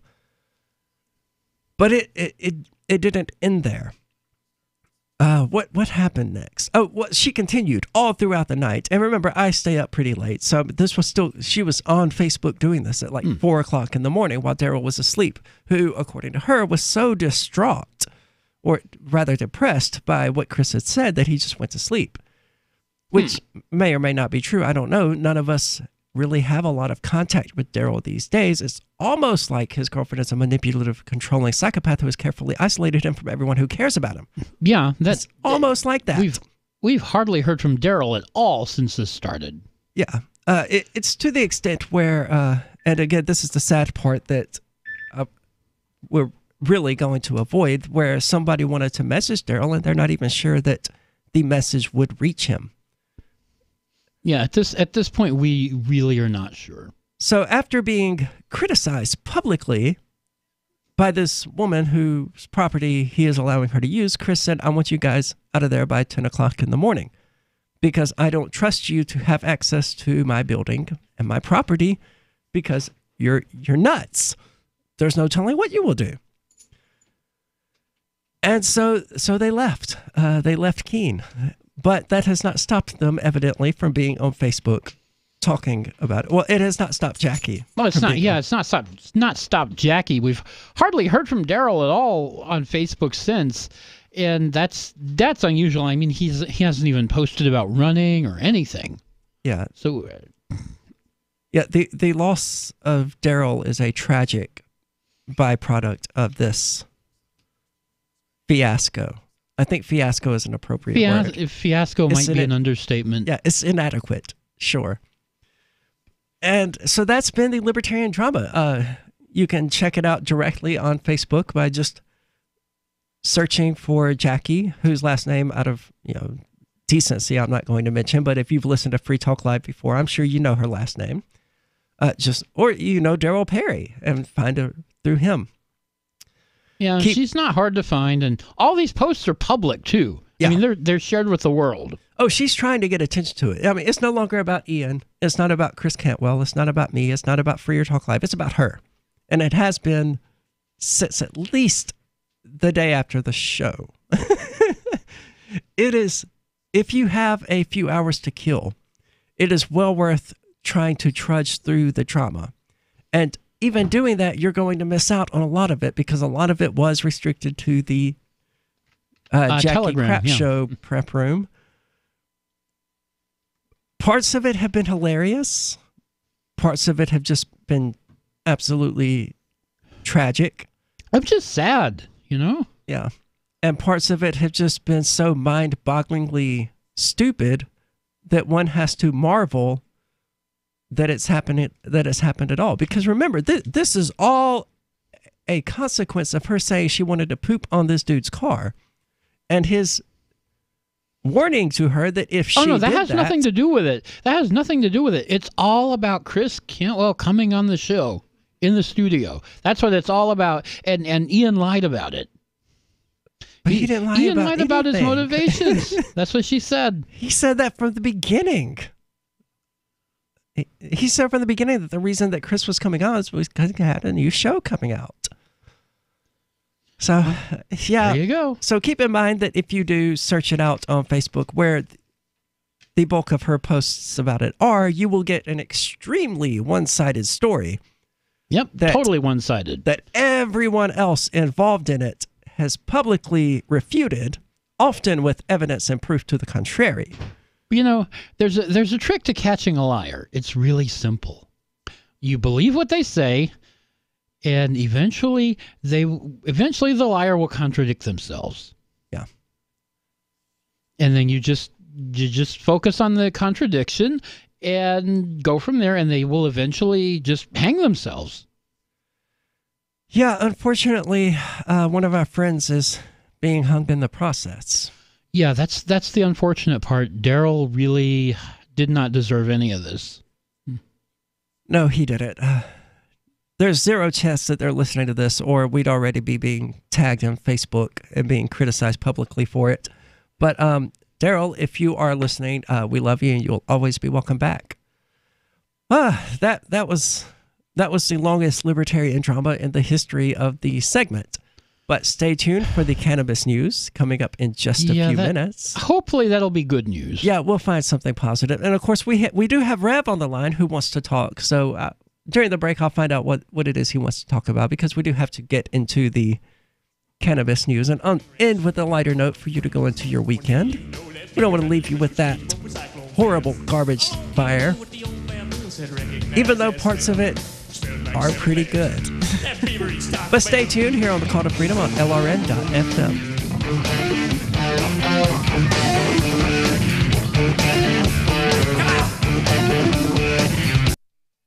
When you hear the word lobbyist, you probably think about greedy corporations, but not all lobbyists are the same. Some are fighting for the freedoms you hold dear. Liberty Lobby LLC is doing just that in New Hampshire, working hard to represent you, not some special interest group. You can help by going to libertylobby.info, where your contribution will give us the tools we need to ensure that your voice is heard. Visit libertylobby.info today to find out more. Is spreading the message of liberty, cryptocurrency, and peace around the globe worth $2 per month to you? As you may already know, in addition to our internet feed, LRN.FM broadcasts on free-to-air satellite across North and Central America, as well as Sub-Saharan Africa. And we've been available on satellite for free 24/7 since 2010. The LRN.FM free-to-air satellite signal is reaching some of the most oppressive regimes in the world, and there's no doubt our ideas are making an impact. You can learn more about the channel's impact by watching the 3-minute video at fund.lrn.fm. If you'd like to help free minds globally with our ideas of liberty, cryptocurrency, and peace, you can donate as little as $2 per month via fund.lrn.fm. You can help us continue and expand our satellite broadcast to multiple continents. Visit fund.lrn.fm today, and thank you for your help. Don't forget to share the link on social media. That's fund.lrn.fm. LRN.FM now has a Discord. Discord is a free text and voice chat platform, and we now have our own server with a bunch of channels at discord.lrn.fm. You can join other listeners as they chat about various things during our live shows, or anytime, day or night. Discord software is available cross-platform, so you can have it on whatever device you want and take your chats anywhere. Join our Discord at discord.lrn.fm. That's discord.lrn.fm. Are you a cryptocurrency advocate? The Crypto Tip is the ideal outreach tool to help new people discover cryptocurrency. It's a printable business card-sized tip that you can give to service providers, preferably in addition to a good cash tip. When the server scans the QR code, it'll bring up an explanation of cryptocurrency, how to install a wallet, and allow them to claim the tip. If they don't claim the crypto, you get your tip refunded to you after a time period you specify. Plus, if they do claim the tip, you get an email alert. Create as many tips as you want at cryptotip.org. That's cryptotip.org.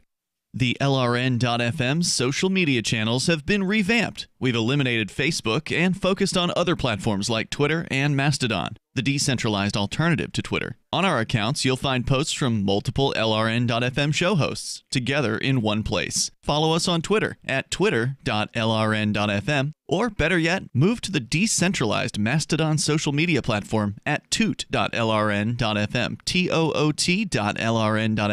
I think you'll like it. I've been told no in many different ways. I give you an order and you're going to obey it. George, you can go this way. You can't do that and you have to leave here. You cannot bring signs into the rally. Walk with me. Well, I'm comfortable here, actually. Whoa, hey. Who do you think Excuse me. There is no video and audio allowed in this office. No, I have work today. You ain't going to make it. Wait now. Wait a minute. Whoa. Hey! Oh my God! Unbelievable! Why are you running from me? Because you're scared me. What am I being detained for? You're being served. What is this? You're being served. What is this? Bureaucrats have a funny way of telling people no. That's the sound of the men working on the chain. Derek J's Victimless Crime Spree. Watch it for free and order the Director's Cut DVD at victimlesscrimespree.com. Some of our live shows are streamed in HD on Twitch. Please follow and share at twitch.lrn.fm. That's twitch.lrn.fm. You are listening to the Call to Freedom on LRN.FM. आप सुन रहे हैं स्वतंत्रता की पुकार सिर्फ और सिर्फ LRN.FM पे।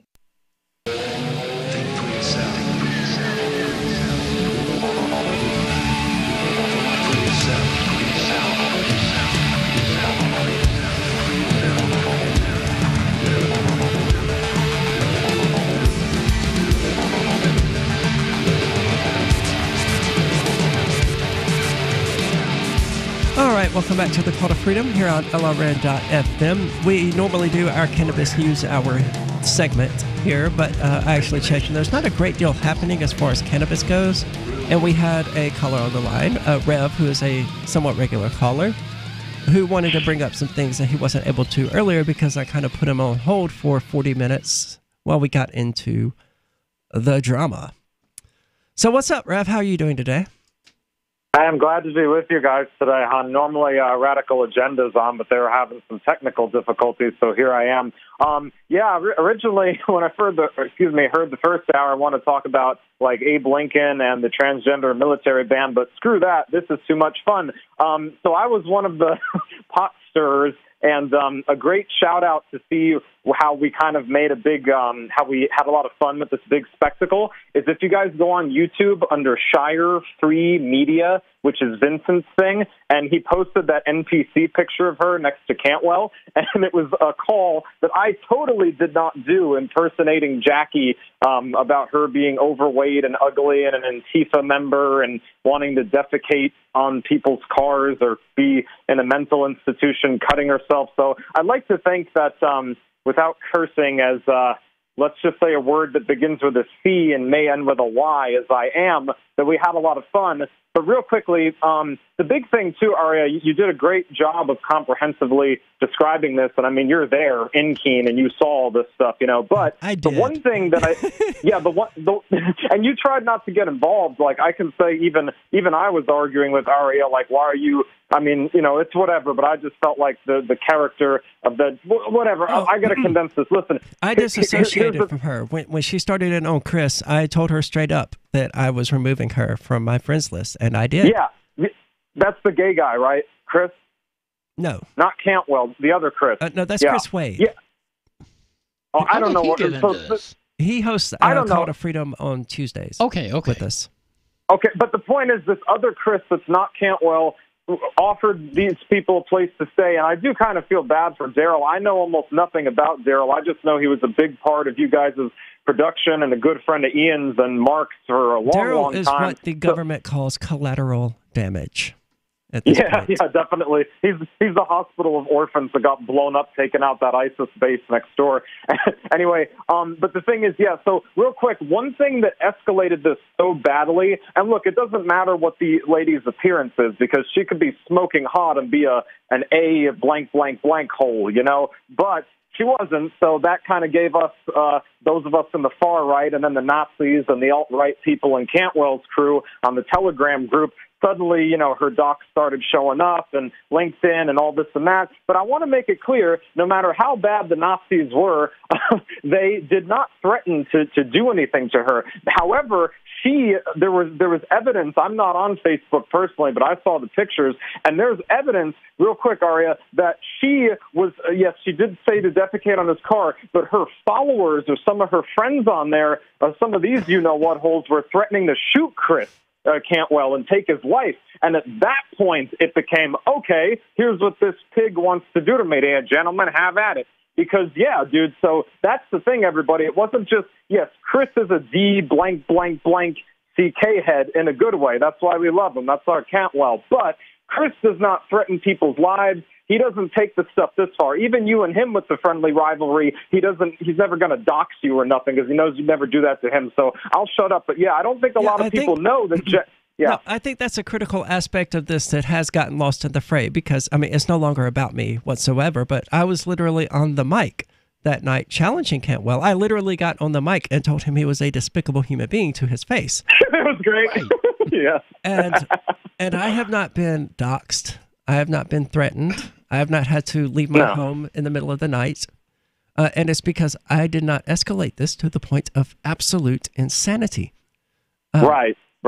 One gets back what one puts in, I think, is the important message here for everybody, is that she got from Ian what she gave to Ian. And also, if I may say, listen, it wasn't even that the people, the radical agenda fans and all that were like, yeah, screw her, mess with her life. Like with Antifa pieces of garbage, some of us have no issue doing that, but that's just because they've done it to any of us on the right wing for so long. That's a different story. That's where you get a lot of the talk about putting them in wood chippers and stuff live, hypothetically, of course. But the thing with this Jackie lunatic is that, listen, if this lady had such an aversion to any controversial racial talk or anything like that, that's understandable. Okay, if you feel so insulted and such a moral high grounder, you-know-what hole, that you have to disassociate from and lash out at everybody in your life that's helping you professionally, financially, or with a home, whatever it is, like with Ian and you guys, then you know what? You have bigger problems than being an SJW, like you said. Yeah, I would certainly agree with that sentiment. There are a lot of aspects to this that make one wonder what is really going on, what is really the cause of all of this. Yeah, I think there's still stuff that's going on behind the scenes that we haven't found out about yet. And we probably won't ever, you know. Well, I just want to shout out again, Shire Free Media, shameless plug. I'm not me. I mean, Jackie ends up singing a cover of that old Night Shift song by the Commodores, which is a beautiful song. And at the end, it's like, gonna be lots of broken trust, living in a bus, cause of Nazis.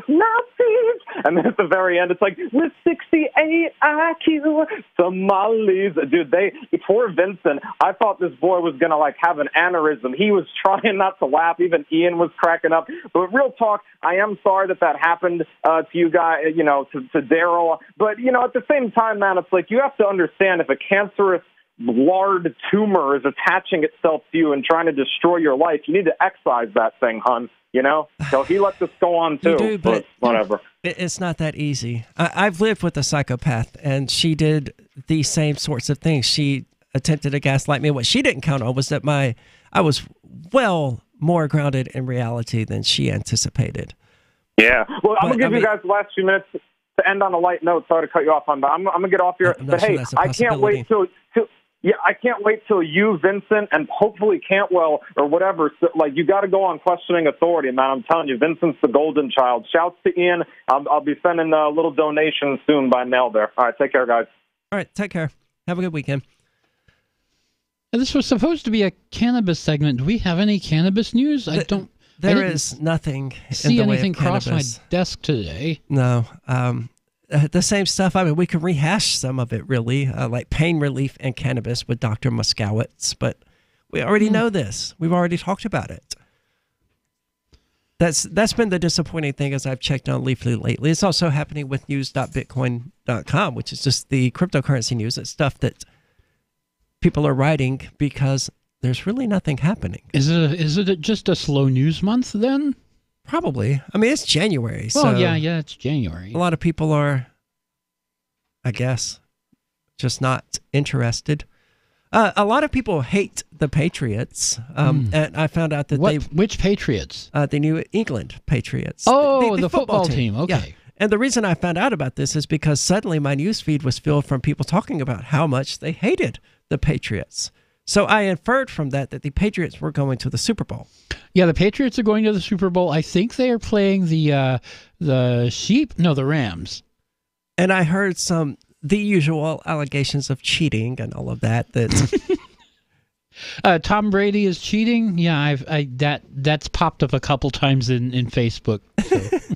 I mean, I wonder at these people who are so invested in this kind of thing that they really care about it. This is just, my whole thing about sports is that it's just a proxy for the sort of tribalism that we see in like the Republicans and Democrats. Yeah, and when people you really have their break it favorite down, team, and sometimes it doesn't even matter what the.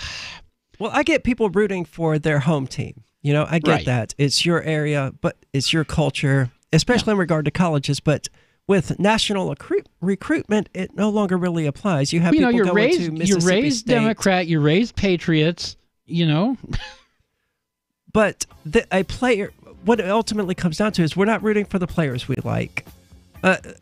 The Patriots fans would absolutely hate Tom Brady if he went to the 49ers or whoever.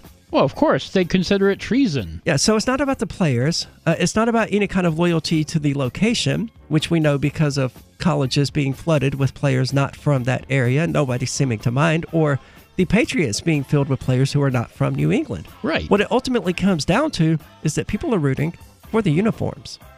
That's it. Pretty much. Yeah. Pretty much. It's just jingoist tribalism. That's sports. Yeah.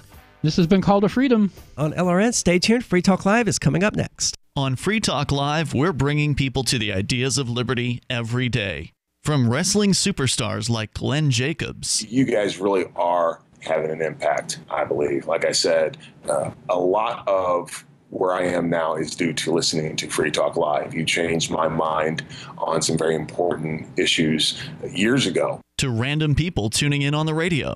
I was kind of stuck in the left-right paradigm. I heard your show by chance on a Saturday night. From there, I went on, joined the Free State Project, and become an amplifier. So, I mean, that's really the reason why I amp is because I know that if it wasn't for you guys being on as many stations as you are, I never would have found the ideas of liberty. Your amp will directly change more lives by getting Free Talk Live in front of people looking for talk radio online and on the air. When you amp Free Talk Live, you get perks like access to the AMP-only Facebook group and AMP podcast.